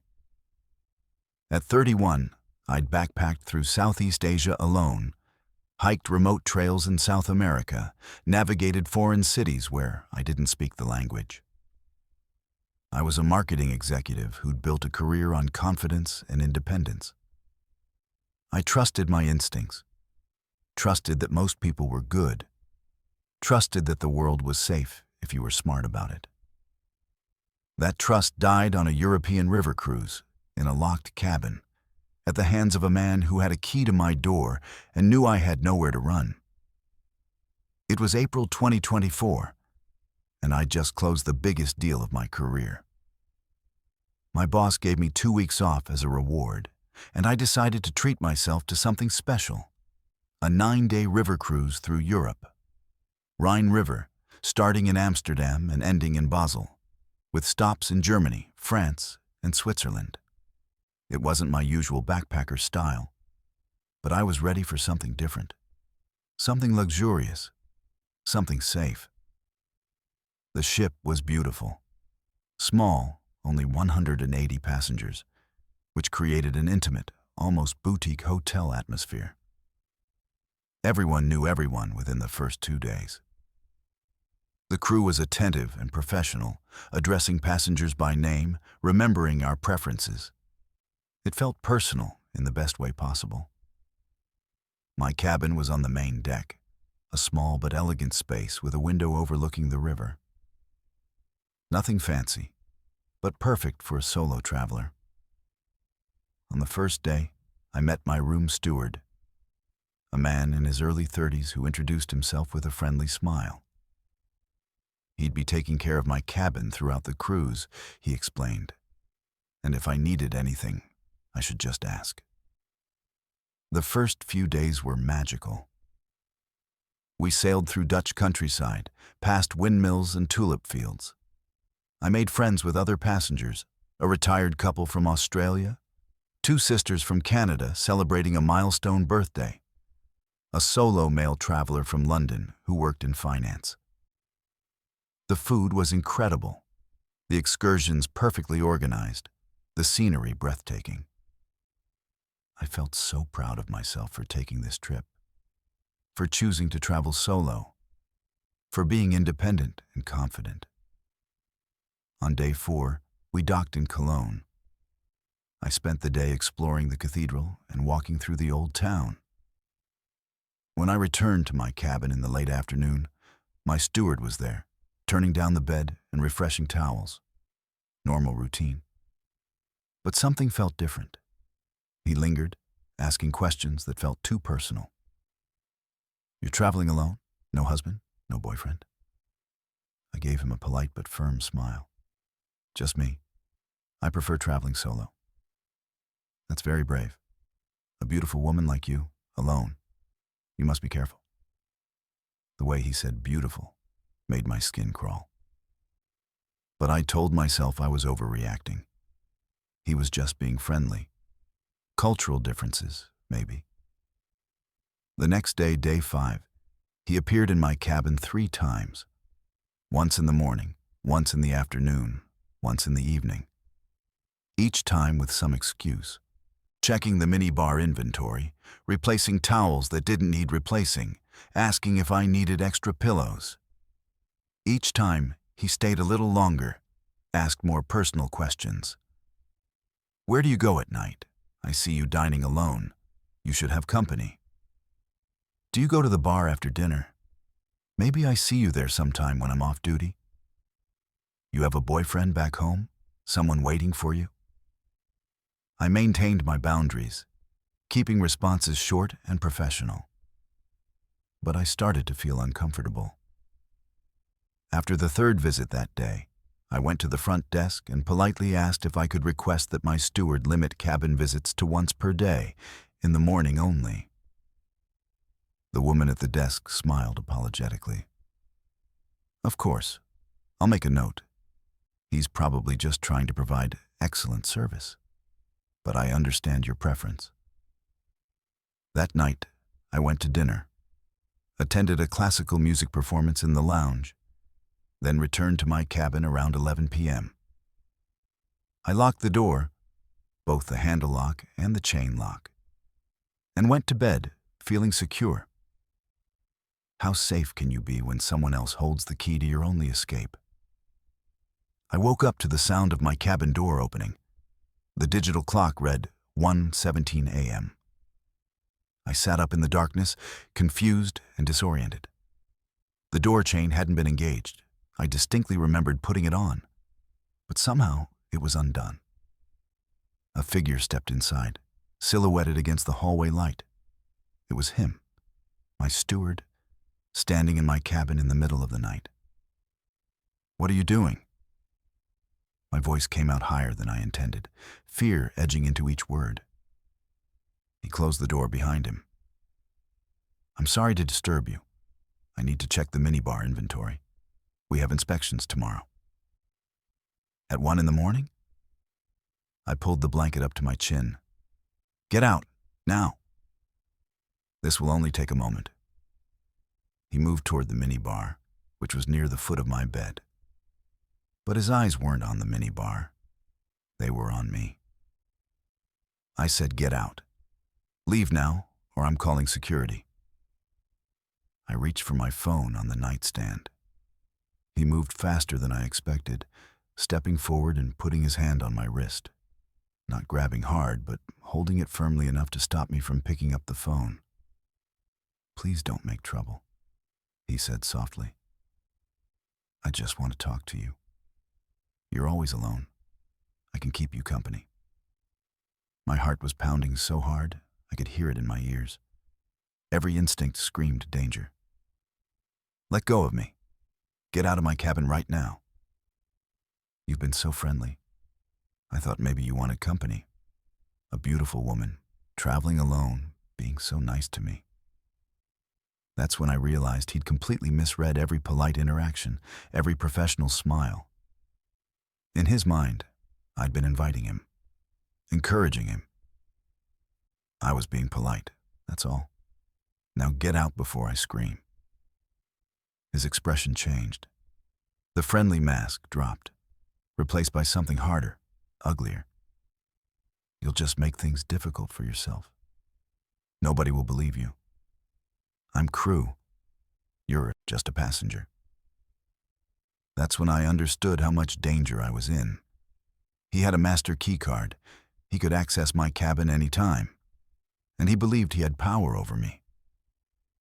What happened next is something I've had to recount to security, to police, to lawyers, to therapists. He didn't leave. He tried to get into my bed. I fought back, screaming, kicking, clawing at his face with my nails. The small cabin became a battlefield. I managed to grab a glass from the nightstand and smash it against the side of his head. He stumbled back, cursing, blood running down his face. I got to the door, yanked it open, and ran into the hallway, still in my pajamas, screaming for help. Other passengers opened their doors, confused and alarmed. Someone called security. When you're violated, the real nightmare is explaining why no one should doubt you. Security arrived within minutes. 2 officers who escorted me and the steward to separate areas. I was shaking uncontrollably, barely able to form coherent sentences. They took me to a small office and asked me to explain what happened. I told them everything. The increasingly uncomfortable interactions. The middle-of-the-night intrusion. The assault. The fight. The lead security officer took notes, his expression neutral. And you're certain you didn't invite him to your cabin? I stared at him in disbelief. I was asleep. He used his key card to enter. I told him to leave multiple times. He claims you'd been flirting with him for several days, that you invited him to visit you after his shift. That's a complete lie. We'll need to investigate. In the meantime, we'll move you to a different cabin and speak with the crew member. They moved me to a cabin 2 decks up. I didn't sleep the rest of that night. I sat in the chair by the window, watching the river pass by, replaying everything, wondering what I could have done differently. The next morning, I went to find the security officer. I demanded to know what was happening. He told me the steward had been spoken to and had returned to his duties. My blood ran cold. He's still working? After he broke into my cabin and assaulted me? Ms. Melissa, we have to be fair to all parties. It's your word against his. He has scratches on his face, which supports his claim that you became violent when he simply entered to check the minibar. I scratched him because he was attacking me. We're continuing to investigate. Please remain calm. But I wasn't calm. I was furious and terrified. I went to the cruise director, demanded to speak to the captain. I was told the captain was busy, that security was handling the matter appropriately. That afternoon, day 6, I was sitting in the lounge when he walked past. He looked directly at me, a small smirk on his face, bandage visible where I'd hit him with the glass. He was working, serving passengers, as if nothing had happened. I went back to security, demanded answers. That's when they showed me something that changed. Everything. The keycard access logs. His keycard had been used to enter my cabin 17 times over the previous 5 days. Most of those entries occurred when I wasn't there, during excursions or meals. He'd been going into my cabin repeatedly, without my knowledge or permission. This proves he was entering without authorization, I said, showing the logs to the officer. He says he was doing his job, cleaning, restocking, maintaining the cabin. 17 times in 5 days? That's not normal service. The officer sighed. Ms. Melissa, we understand you're upset, but we need to consider all possibilities. Perhaps there's been a cultural misunderstanding. Different cultures have different norms around personal space, and don't you dare blame this on cultural differences. I was shaking with rage. He entered my cabin in the middle of the night and assaulted me.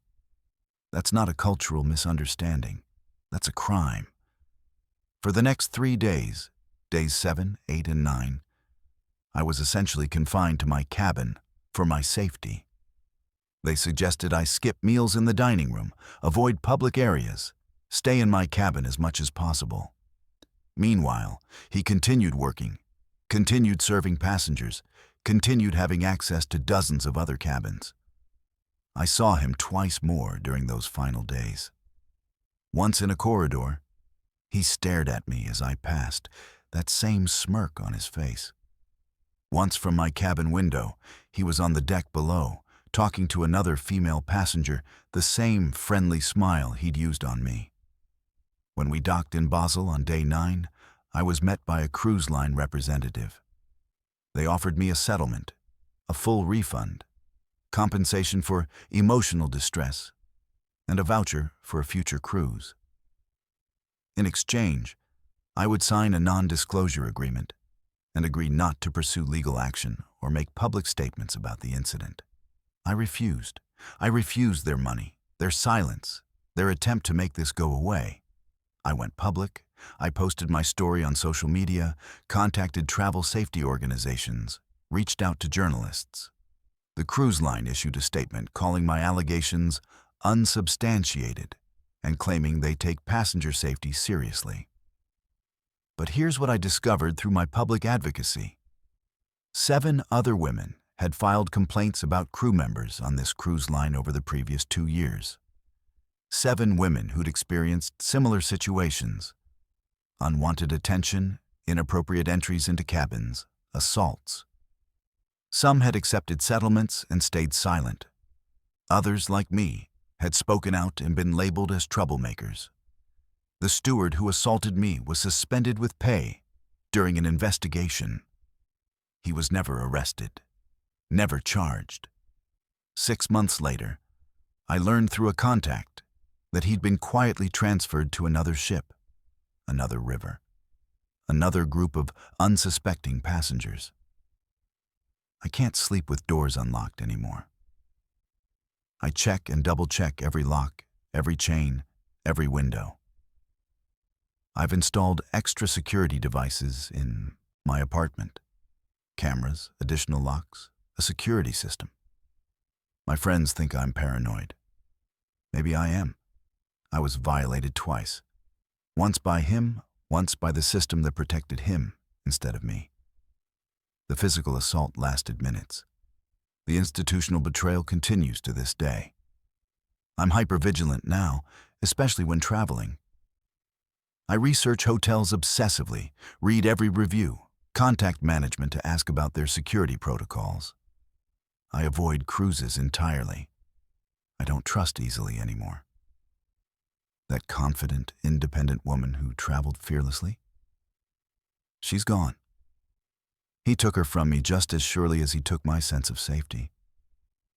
What makes me angriest is that speaking out made me the problem. Not him, the man who used his position of power to access vulnerable women. Not the cruise line, the company that knew he was dangerous and protected him anyway. Me. I became the difficult passenger, the woman who wouldn't accept their settlement, the troublemaker who damaged their reputation. But I won't be silent. Because somewhere right now, another woman is booking a cruise, trusting that she'll be safe, believing that the crew is there to protect her. She doesn't know that the man cleaning her cabin might have a master key and dark intentions. She doesn't know that if something happens, the company will protect their employee over her safety. I know. And I'll keep telling my story until someone listens. until something changes, until women can travel without fear of the very people who are supposed to keep them safe. Because the ocean isn't the only danger on a cruise ship. Sometimes the real predator is wearing a uniform and carrying a key card to your room. And nobody wants to admit it. My name is Aliana, and for 32 years, I've been a high school principal. My job is to keep order in chaos, to make decisions under pressure, to protect people when systems fail. I've handled everything from lockdown drills to medical emergencies to natural disasters. I thought I understood crisis management. But nothing, absolutely nothing, prepared me for the morning our luxury cruise ship slammed into a coral reef at full speed, stranding 3,000 people in the middle of the Pacific Ocean, while the crew fell apart and the captain's lies nearly killed us all. It was supposed to be the trip of a lifetime. My husband Adam and I had been married for 25 years, and we'd been planning this anniversary cruise for over a decade. 12 days through the South Pacific, Fiji, Tonga, Samoa, French Polynesia. We'd saved for years, researched every detail, chosen this particular cruise line because of their safety record and experienced crew. The ship was magnificent. One of those luxury liners with marble lobbies, crystal chandeliers, and restaurants that rivaled anything on land. The captain had 30 years of experience. The crew seemed professional and well-trained, and every safety drill was executed flawlessly. I actually felt safer on that ship than I did in most buildings on land. The first 8 days were perfect. We visited 5 ports, each more beautiful than the last. The weather was flawless. Endless blue skies, calm seas, temperatures in the 80s. On day 7, as the sun set over the Pacific, Adam and I renewed our vows on the upper deck, surrounded by new friends we'd made on the voyage. It was magical, romantic, everything we'd dreamed of. On the evening of day 8, we sailed from Samoa toward Fiji, our final port before heading back toward Auckland. The captain announced over the PA system that we'd arrive at dawn, docking in Suva around 7 a.m. Adam and I went to bed early, excited to explore Fiji in the morning. I woke up at 5:47 a.m. I know the exact time because I'd set an alarm to watch the sunrise as we approached the islands.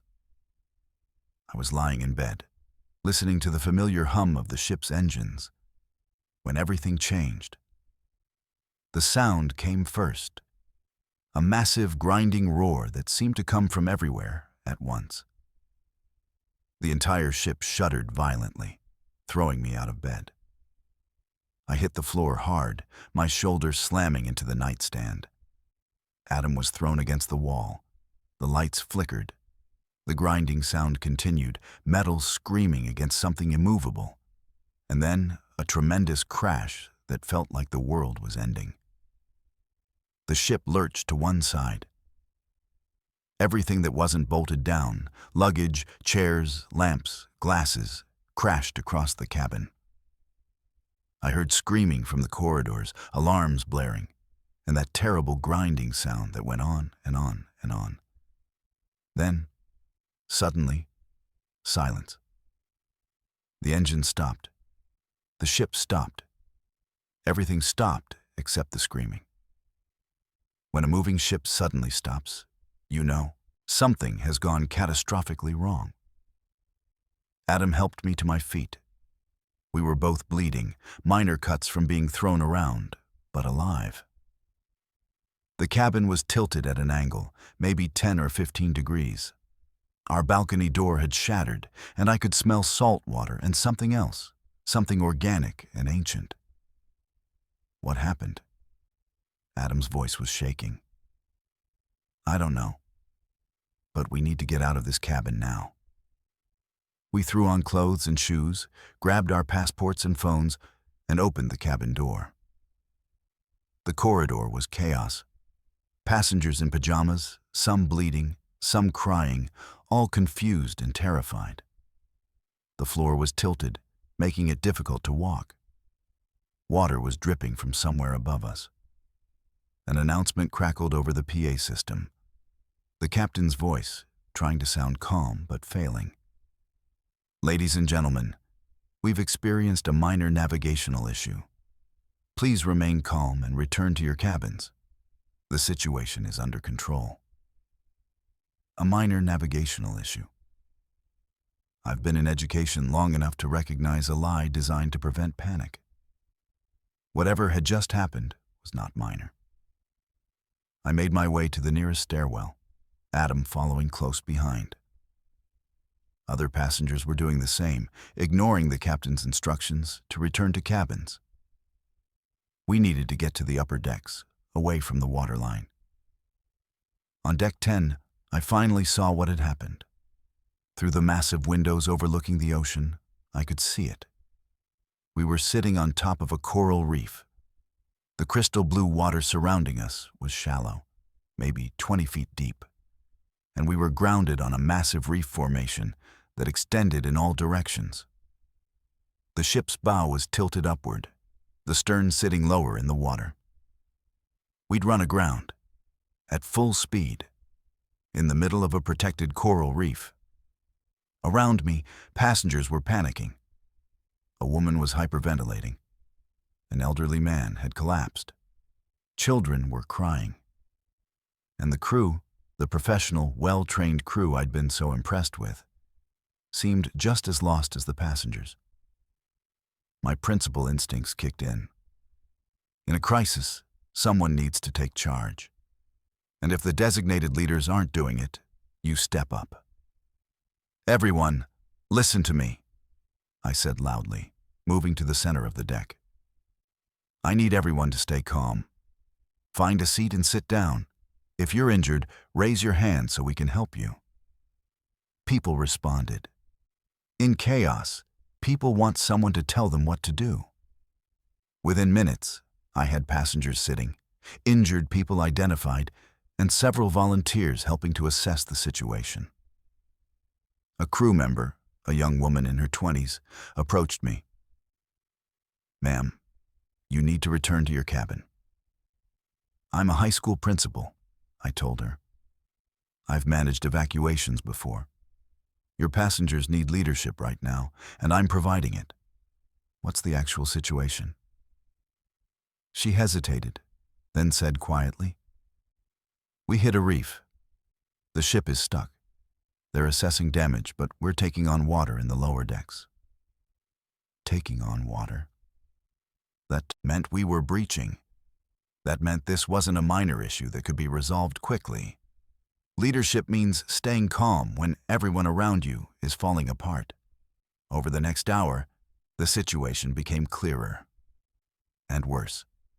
The captain made another announcement, this time admitting we'd encountered an unexpected reef formation that wasn't on our navigation charts. He claimed we were waiting for tugboats and that there was no immediate danger. But passengers who'd been on lower decks reported water flooding into corridors. The ship's list, the angle of tilt, was increasing. We were now at maybe 20 degrees, enough that walking required holding onto railings. Then the evacuation order came. Not from the captain, from someone else, maybe the safety officer or first mate. "All passengers proceed to muster stations. Prepare for possible evacuation." The crew's response was shambolic. Different officers gave different instructions. Some said to wait at muster stations, others said to prepare lifeboats immediately. Some crew members seemed to have no idea what their roles were in an evacuation. I found myself organizing my muster station because the designated crew member was nowhere to be found. I lined up passengers, did head counts, calmed people down, and made sure the elderly and families with small children were prioritized. That's when I noticed the problem. The lifeboats on the port side, the low side of the tilted ship, were partially underwater. They couldn't be launched. That meant we had access to only half our evacuation capacity. For 3,000 passengers and crew, that was a death sentence if we needed to evacuate quickly. I found a senior crew member. "The port lifeboats are compromised. Do we have a plan?" He looked at me with exhausted, frightened eyes. "The Coast Guard has been notified. Rescue vessels are en route. We're trying to stabilize the ship." "How long until rescue arrives?" 12 to 18 hours. 12 to 18 hours. On a ship that was taking on water, listing further every hour with half its lifeboats unusable. I went back to my muster station and continued doing what I do best. Keeping people organized, calm, and focused. I helped distribute life jackets. I made sure everyone knew where the emergency exits were. I organized volunteers to check on passengers who hadn't made it to muster stations. Adam worked alongside me, his strength and calm presence a lifeline. This crisis was bringing out the best in both of us, even as our anniversary trip turned into a nightmare. The hours crawled by. The ship continued to list. The Coast Guard arrived around noon. Helicopters first, then rescue boats. They began evacuating the most vulnerable passengers, elderly, disabled, families with small children. But with 3,000 people and limited helicopter capacity, it was going to take all day and into the night. I stayed until nearly the end, helping coordinate evacuations, making sure no one was left behind. I saw things that still haunt me. A man having a heart attack from the stress, a woman who fell during evacuation and broke both legs, passengers fighting over lifeboat spaces, crew members abandoning their posts. But I also saw incredible courage. Passengers helping strangers, crew members who stayed professional despite the chaos, parents protecting children they'd never met. 22 hours after we hit the reef, Adam and I were finally evacuated by helicopter. As we lifted off, I looked down at the ship, tilted at a severe angle, partially submerged, sitting on top of what had once been a pristine coral reef that was now destroyed. The final count: 89 injuries, 3 critical. 1 passenger died during evacuation, a 78-year-old man whose heart gave out. The ship was a total loss, eventually breaking apart on the reef. The investigation revealed the truth the captain had tried to hide. We weren't off course by accident. The captain had overridden the safety officer's navigation warnings, choosing a shortcut that took us directly through a known reef formation. The reef was absolutely on the navigation charts. He'd simply ignored them. Toxicology reports suggested he may have been impaired. 9 months later, he was arrested for criminal negligence and reckless endangerment. He's currently serving a prison sentence. But that doesn't undo what happened. 3,000 people stranded because one man chose convenience over safety. An entire coral reef ecosystem destroyed. Lives changed forever. My marriage to Adam is stronger now. We survived something terrible together, and it bonded us in ways I never expected. But our 25th anniversary isn't marked by romantic memories of vow renewals and sunsets. It's marked by trauma, by the sound of metal grinding against coral, by the screams of 3,000 terrified people. I can't watch news reports about maritime disasters anymore. Every story triggers memories: the tilt of the deck, the chaos of evacuation, the look in people's eyes when they realize the crew didn't have answers. And I carry guilt.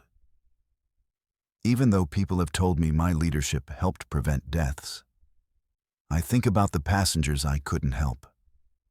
The man who died during evacuation, the woman who broke her legs, the children who were traumatized. Could I have done more? Should I have done something differently? I'm a principal. I'm supposed to protect people. And on that ship, I did everything I could.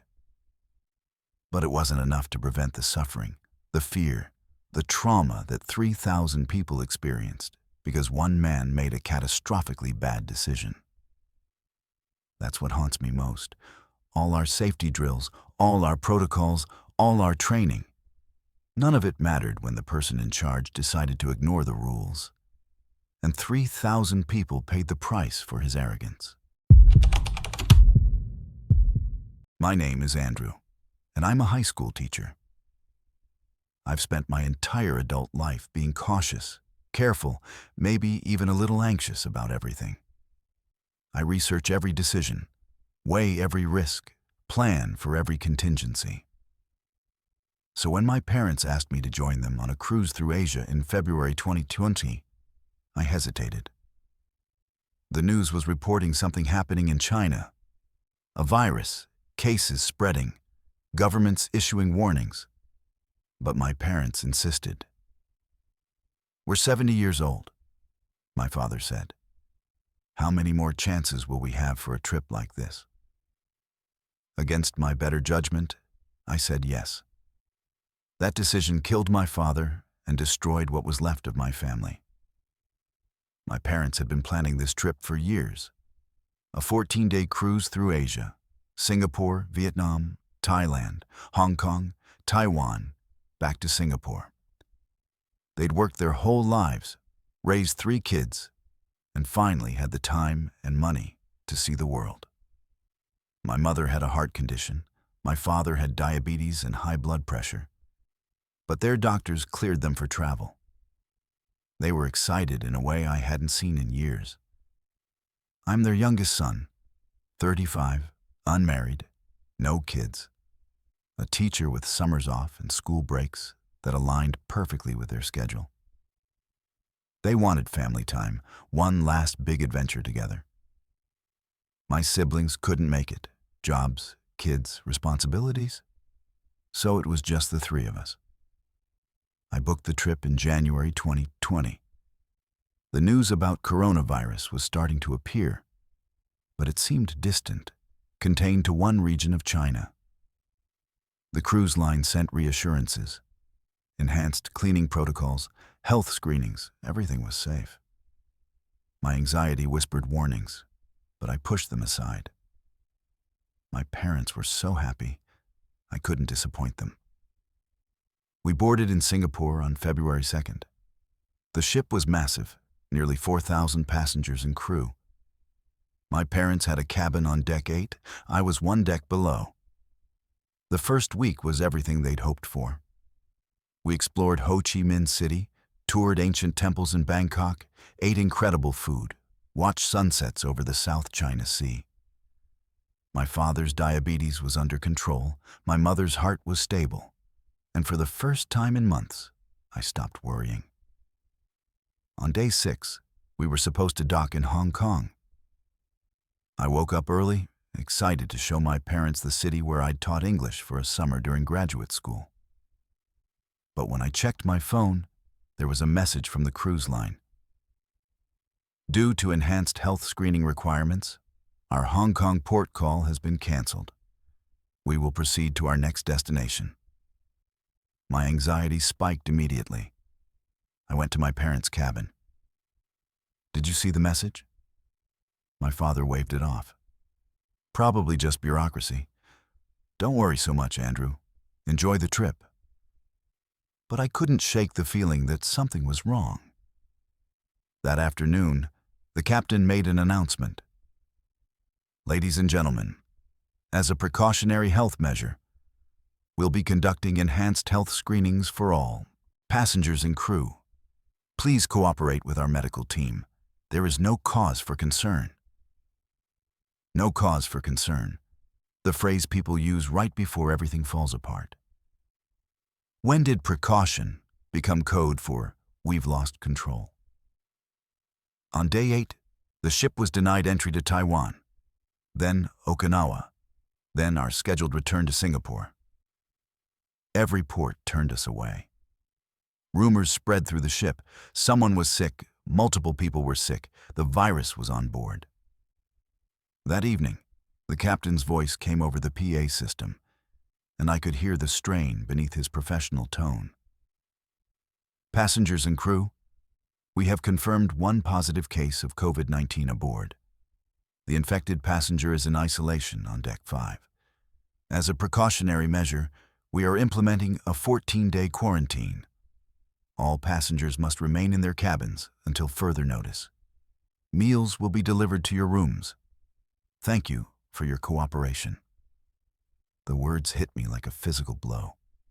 Quarantine. 14 days. Confined to tiny cabins. My parents were in their 70s with pre-existing conditions. If they got sick, I called their cabin immediately. Mom, Dad, you need to stay isolated. Don't leave for anything. I'll coordinate with the crew to make sure you get your medications. My mother's voice was shaky. Andrew, we'll be fine. It's just one person. We'll be careful. But it wasn't just one person. By the next morning, the count was 12. By day 10, it was 47. The virus was spreading through the ship's ventilation system, through crew members delivering food, through surfaces people had touched before the quarantine started. On day 11, my father developed a fever. I was on the phone with my mother when she told me, and I could hear the terror in her voice. Andrew, he's burning up. His temperature is 102. I called the medical center, but they said they're overwhelmed and can't send anyone right now. Keep him hydrated, I said, trying to keep my own panic under control. Give him Tylenol. I'll keep calling the medical center. I called 17 times over the next 6 hours. Busy signal. No answer. Messages that were never returned. The ship's medical center had 2 doctors for nearly 4,000 people, and now hundreds were getting sick. By day 12, my father's fever was 104. He was coughing constantly, struggling to breathe. My mother was crying on the phone.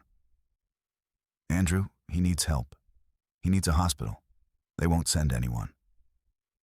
I went to their cabin, breaking quarantine, risking infection. But I didn't care.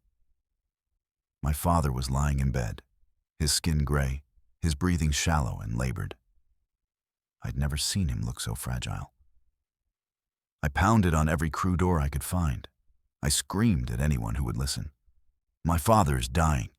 He needs to be evacuated. Someone help us. A crew member in full protective gear finally responded. Sir, we're doing everything we can. Medical evacuations are being arranged, but there are protocols, government approvals needed.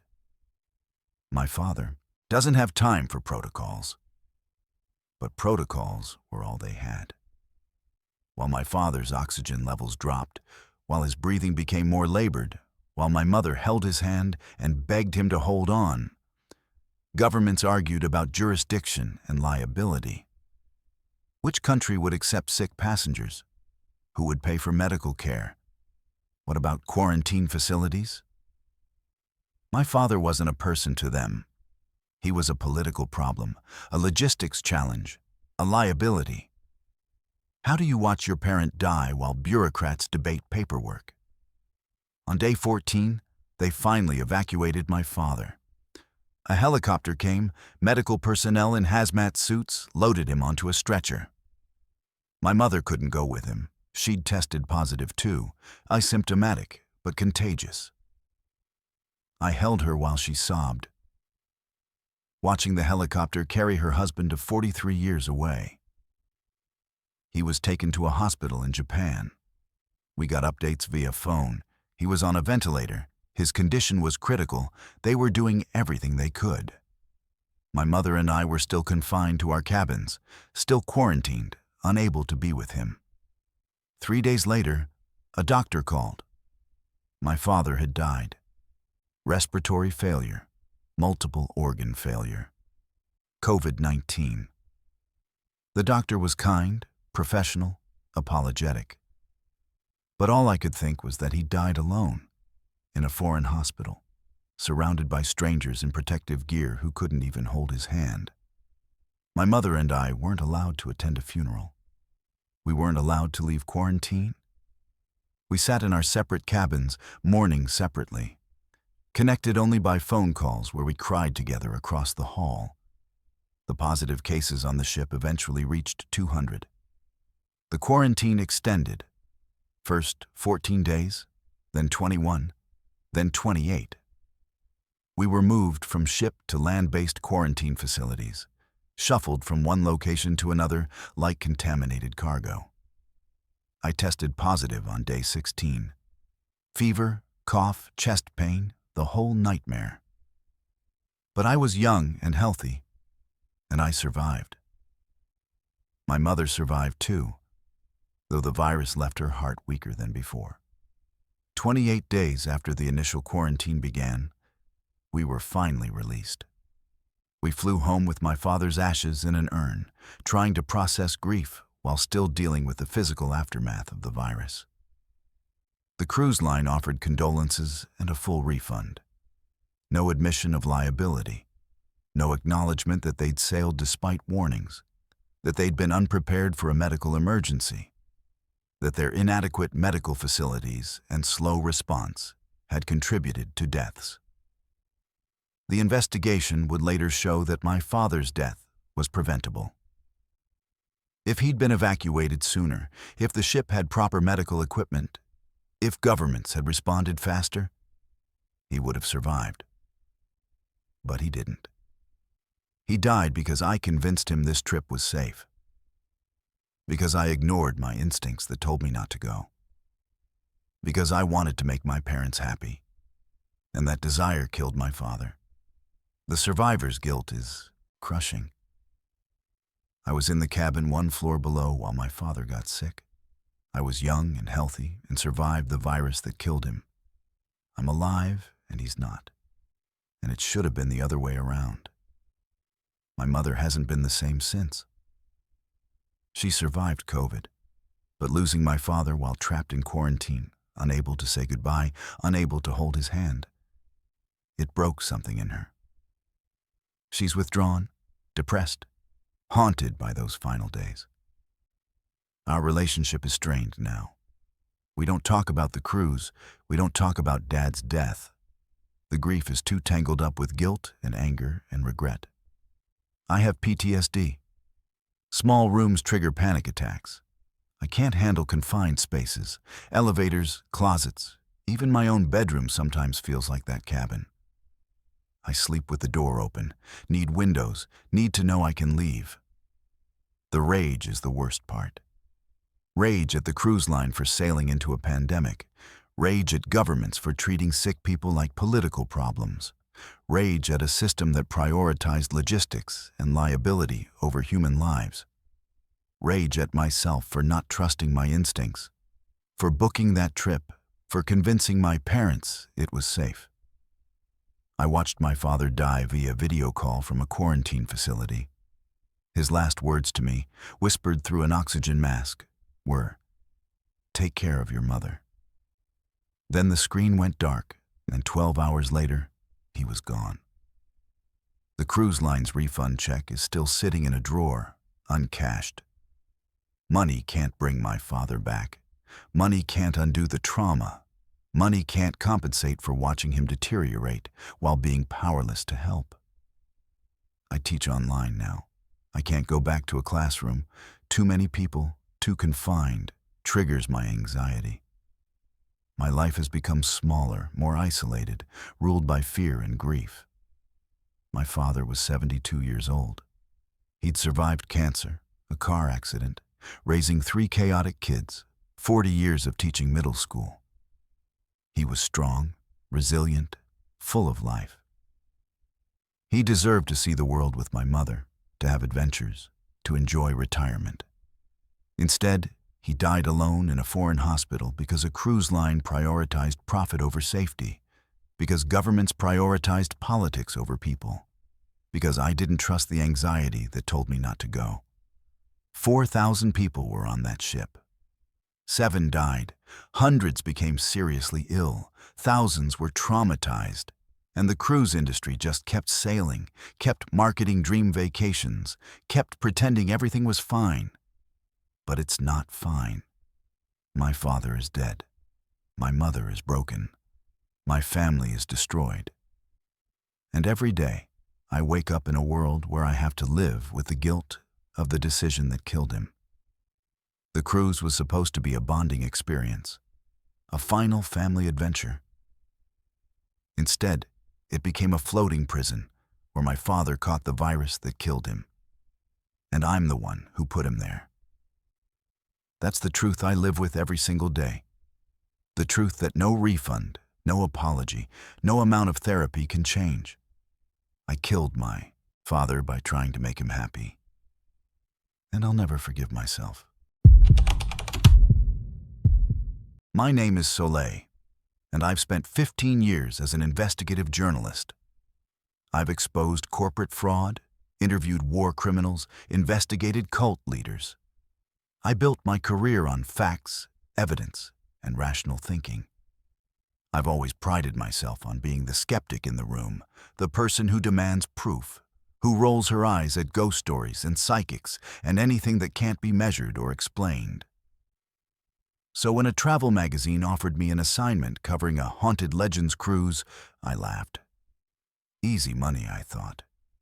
7 days mocking supernatural nonsense while getting paid to sail the Caribbean. I specifically requested Cabin 307, the most allegedly haunted room on the ship, site of 3 supposed suicides. I thought it would make great material for a sarcastic article about gullible tourists and manufactured mystery. I was wrong. So catastrophically wrong. What happened in that cabin and what followed me home destroyed everything I thought I knew about reality. It was October 2023, and I was 41 years old, newly divorced, and desperately needing a change of pace. The cruise was themed around maritime ghost stories, spirits of the sea, or something equally cheesy. The ship itself was older, a renovated vessel from the 1980s that had been repurposed for these specialty cruises. The whole thing was marketed to paranormal enthusiasts and ghost hunters, which meant my fellow passengers were already primed to see supernatural activity in every creaking floorboard. Perfect for my article, which I'd already titled in my head, How Cruise Lines Profit from Paranormal Nonsense. When I booked, I specifically asked for Cabin 307. The booking agent actually hesitated. Are you sure? That cabin has a history. That's exactly why I want it, I said. I'm writing an article about the haunted cruise experience. She explained that 3 women had died in Cabin 307 over the ship's 40-year history. 1 in 1987, 1 in 2004, 1 in 2019. All listed as suicides. All found at approximately 3:17 a.m. The cabin had developed a reputation among cruise enthusiasts and paranormal investigators. Sounds like tragic coincidences and confirmation bias, I told her. Perfect for my story. I boarded in Miami with my laptop, recording equipment, and a healthy dose of skepticism. The cabin was small but clean, decorated in dated 1980s style that the cruise line was marketing as vintage charm. I took photos, made notes, tested all the equipment in the room. Everything worked perfectly. No cold spots, no mysterious sounds, nothing that couldn't be explained by an old ship's normal operations. The first day was exactly what I expected. Passengers gathered for a welcome reception where a paranormal expert told ghost stories. I watched people gasp at tales of phantom crew members and spectral passengers. I took notes for my article, already composing sarcastic commentary in my head.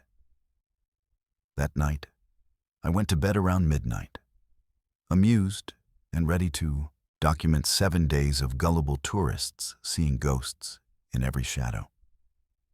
I woke up at 3:17 a.m. to the sound of a woman crying. When skeptics hear what they can't explain, the first instinct is denial. It was soft at first, almost like it was coming from another cabin. But as I became more alert, I realized the sound was closer, much closer. It was coming from inside my cabin. I turned on the lights. Nothing. The cabin was empty. I checked the bathroom, the closet, under the bed. Nothing. I opened the door and checked the corridor. Empty and silent. I stood in my cabin, listening.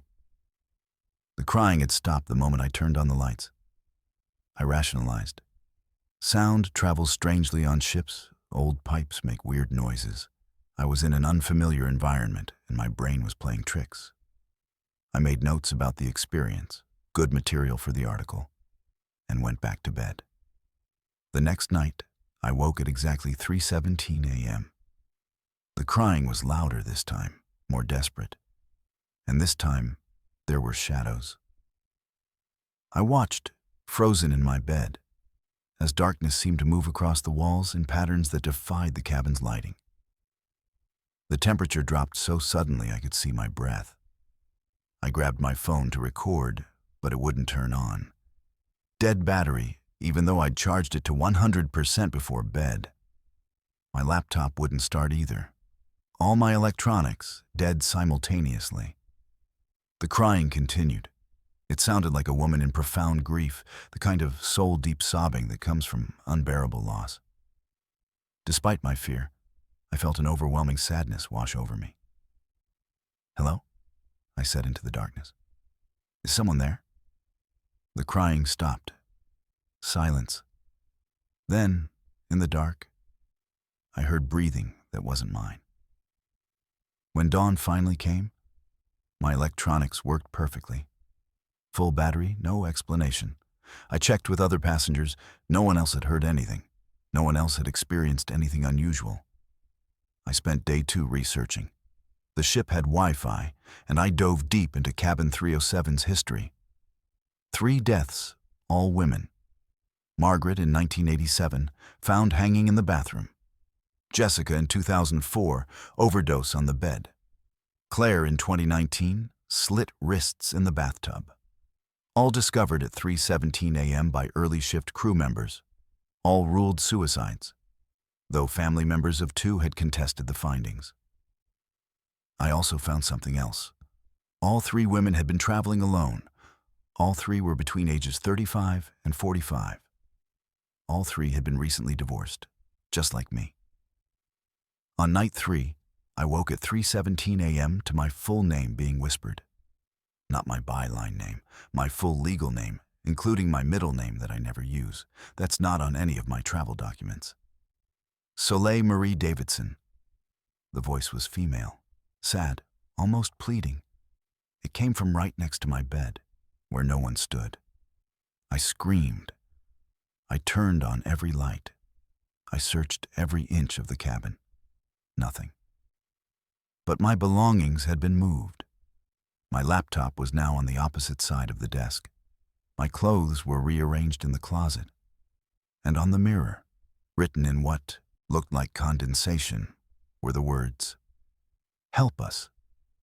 I ran to the front desk in my pajamas, demanding to be moved to another cabin. The night manager was apologetic but firm.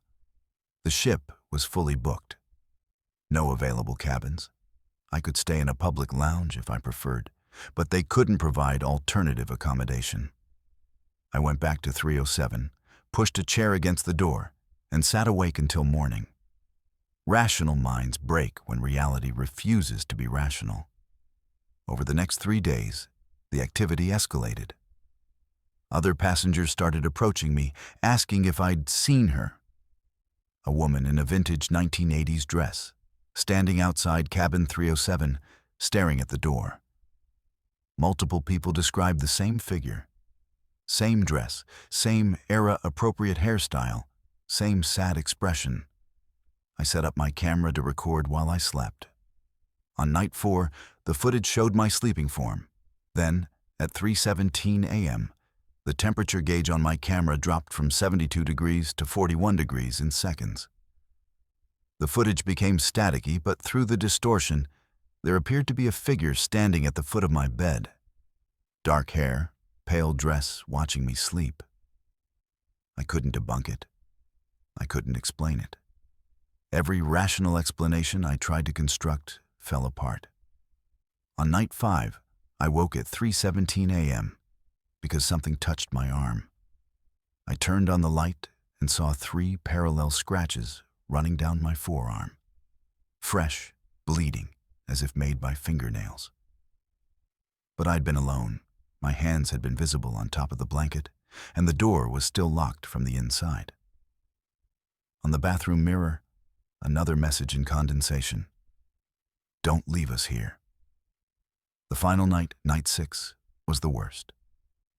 I woke at 3:17 a.m. to violent activity.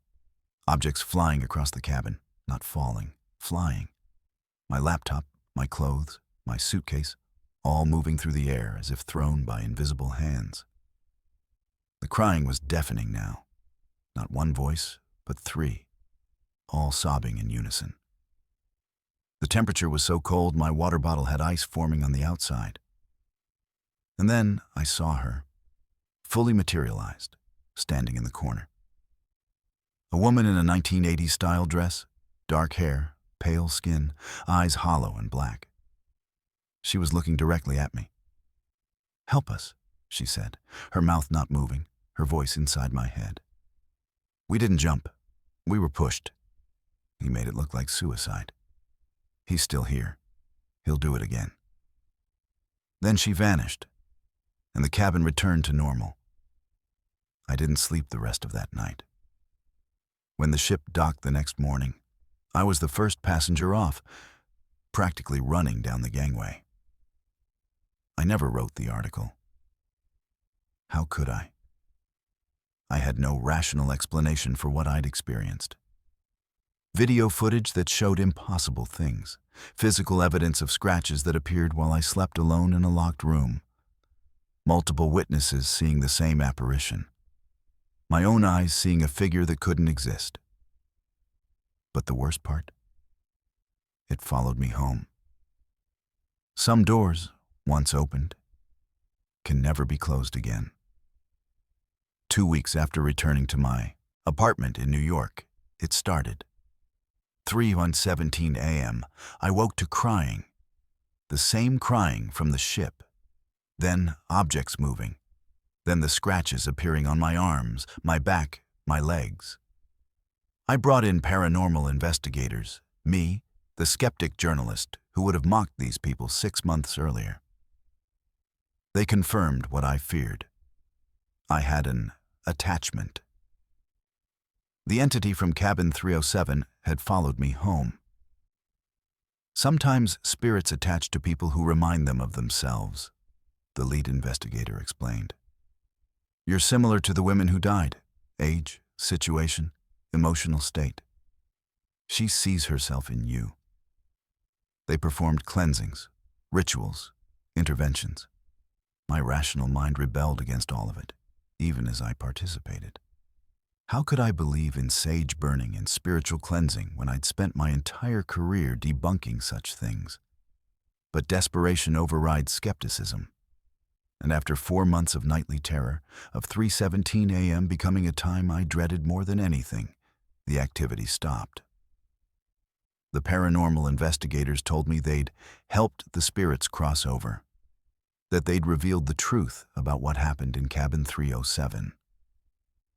A crew member in the 1980s had been assaulting female passengers, making their deaths look like suicides.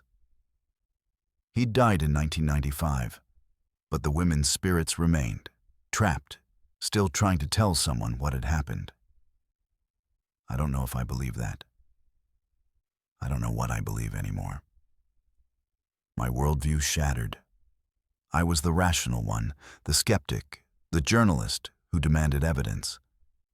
But I experienced things I can't explain. Captured on video phenomena that shouldn't exist, felt touches from entities that aren't supposed to be real. I can't share this story publicly. If I told other journalists what happened, I'd be laughed out of every newsroom in the country. My credibility would be destroyed. So I stay silent, isolated with an experience I can't discuss. Sleep is still difficult. I wake at 3:17 a.m. almost every night, heart racing, waiting for the crying to start. It doesn't anymore. But my body remembers the fear. I question my sanity daily. Did I have a psychological break? Was it all stress-induced hallucination? But then I look at the scars on my arms, the video footage, the testimonies from other passengers who saw the same things. I've become what I used to mock, a reluctant believer in forces beyond understanding. I don't know if they're ghosts, or residual energy, or something else entirely. I just know that something exists beyond what science can currently explain. Cabin 307 is still in use on that ship. The cruise line never acknowledged the history, never warned passengers. They're still running haunted cruises and booking people into that room. And somewhere out there, another skeptical journalist might be requesting that cabin, thinking they'll write a sarcastic article about supernatural nonsense. I hope they're stronger than I was. Because what waits in cabin 307 doesn't care about skepticism. It doesn't care about rational explanations. It just wants someone to hear its story. And once you hear it, it never lets you go. These were the 10 cruise vacations that turned paradise into pure terror. Real people, real experiences, forever changed by what they witnessed at sea. If you've survived something similar, share your story in the comments. You're not alone. Hit that subscribe button for Mr. Nightveil, because the ocean holds darker secrets than you can imagine. Until next time, stay safe and remember, not all cruises return everyone who boards them.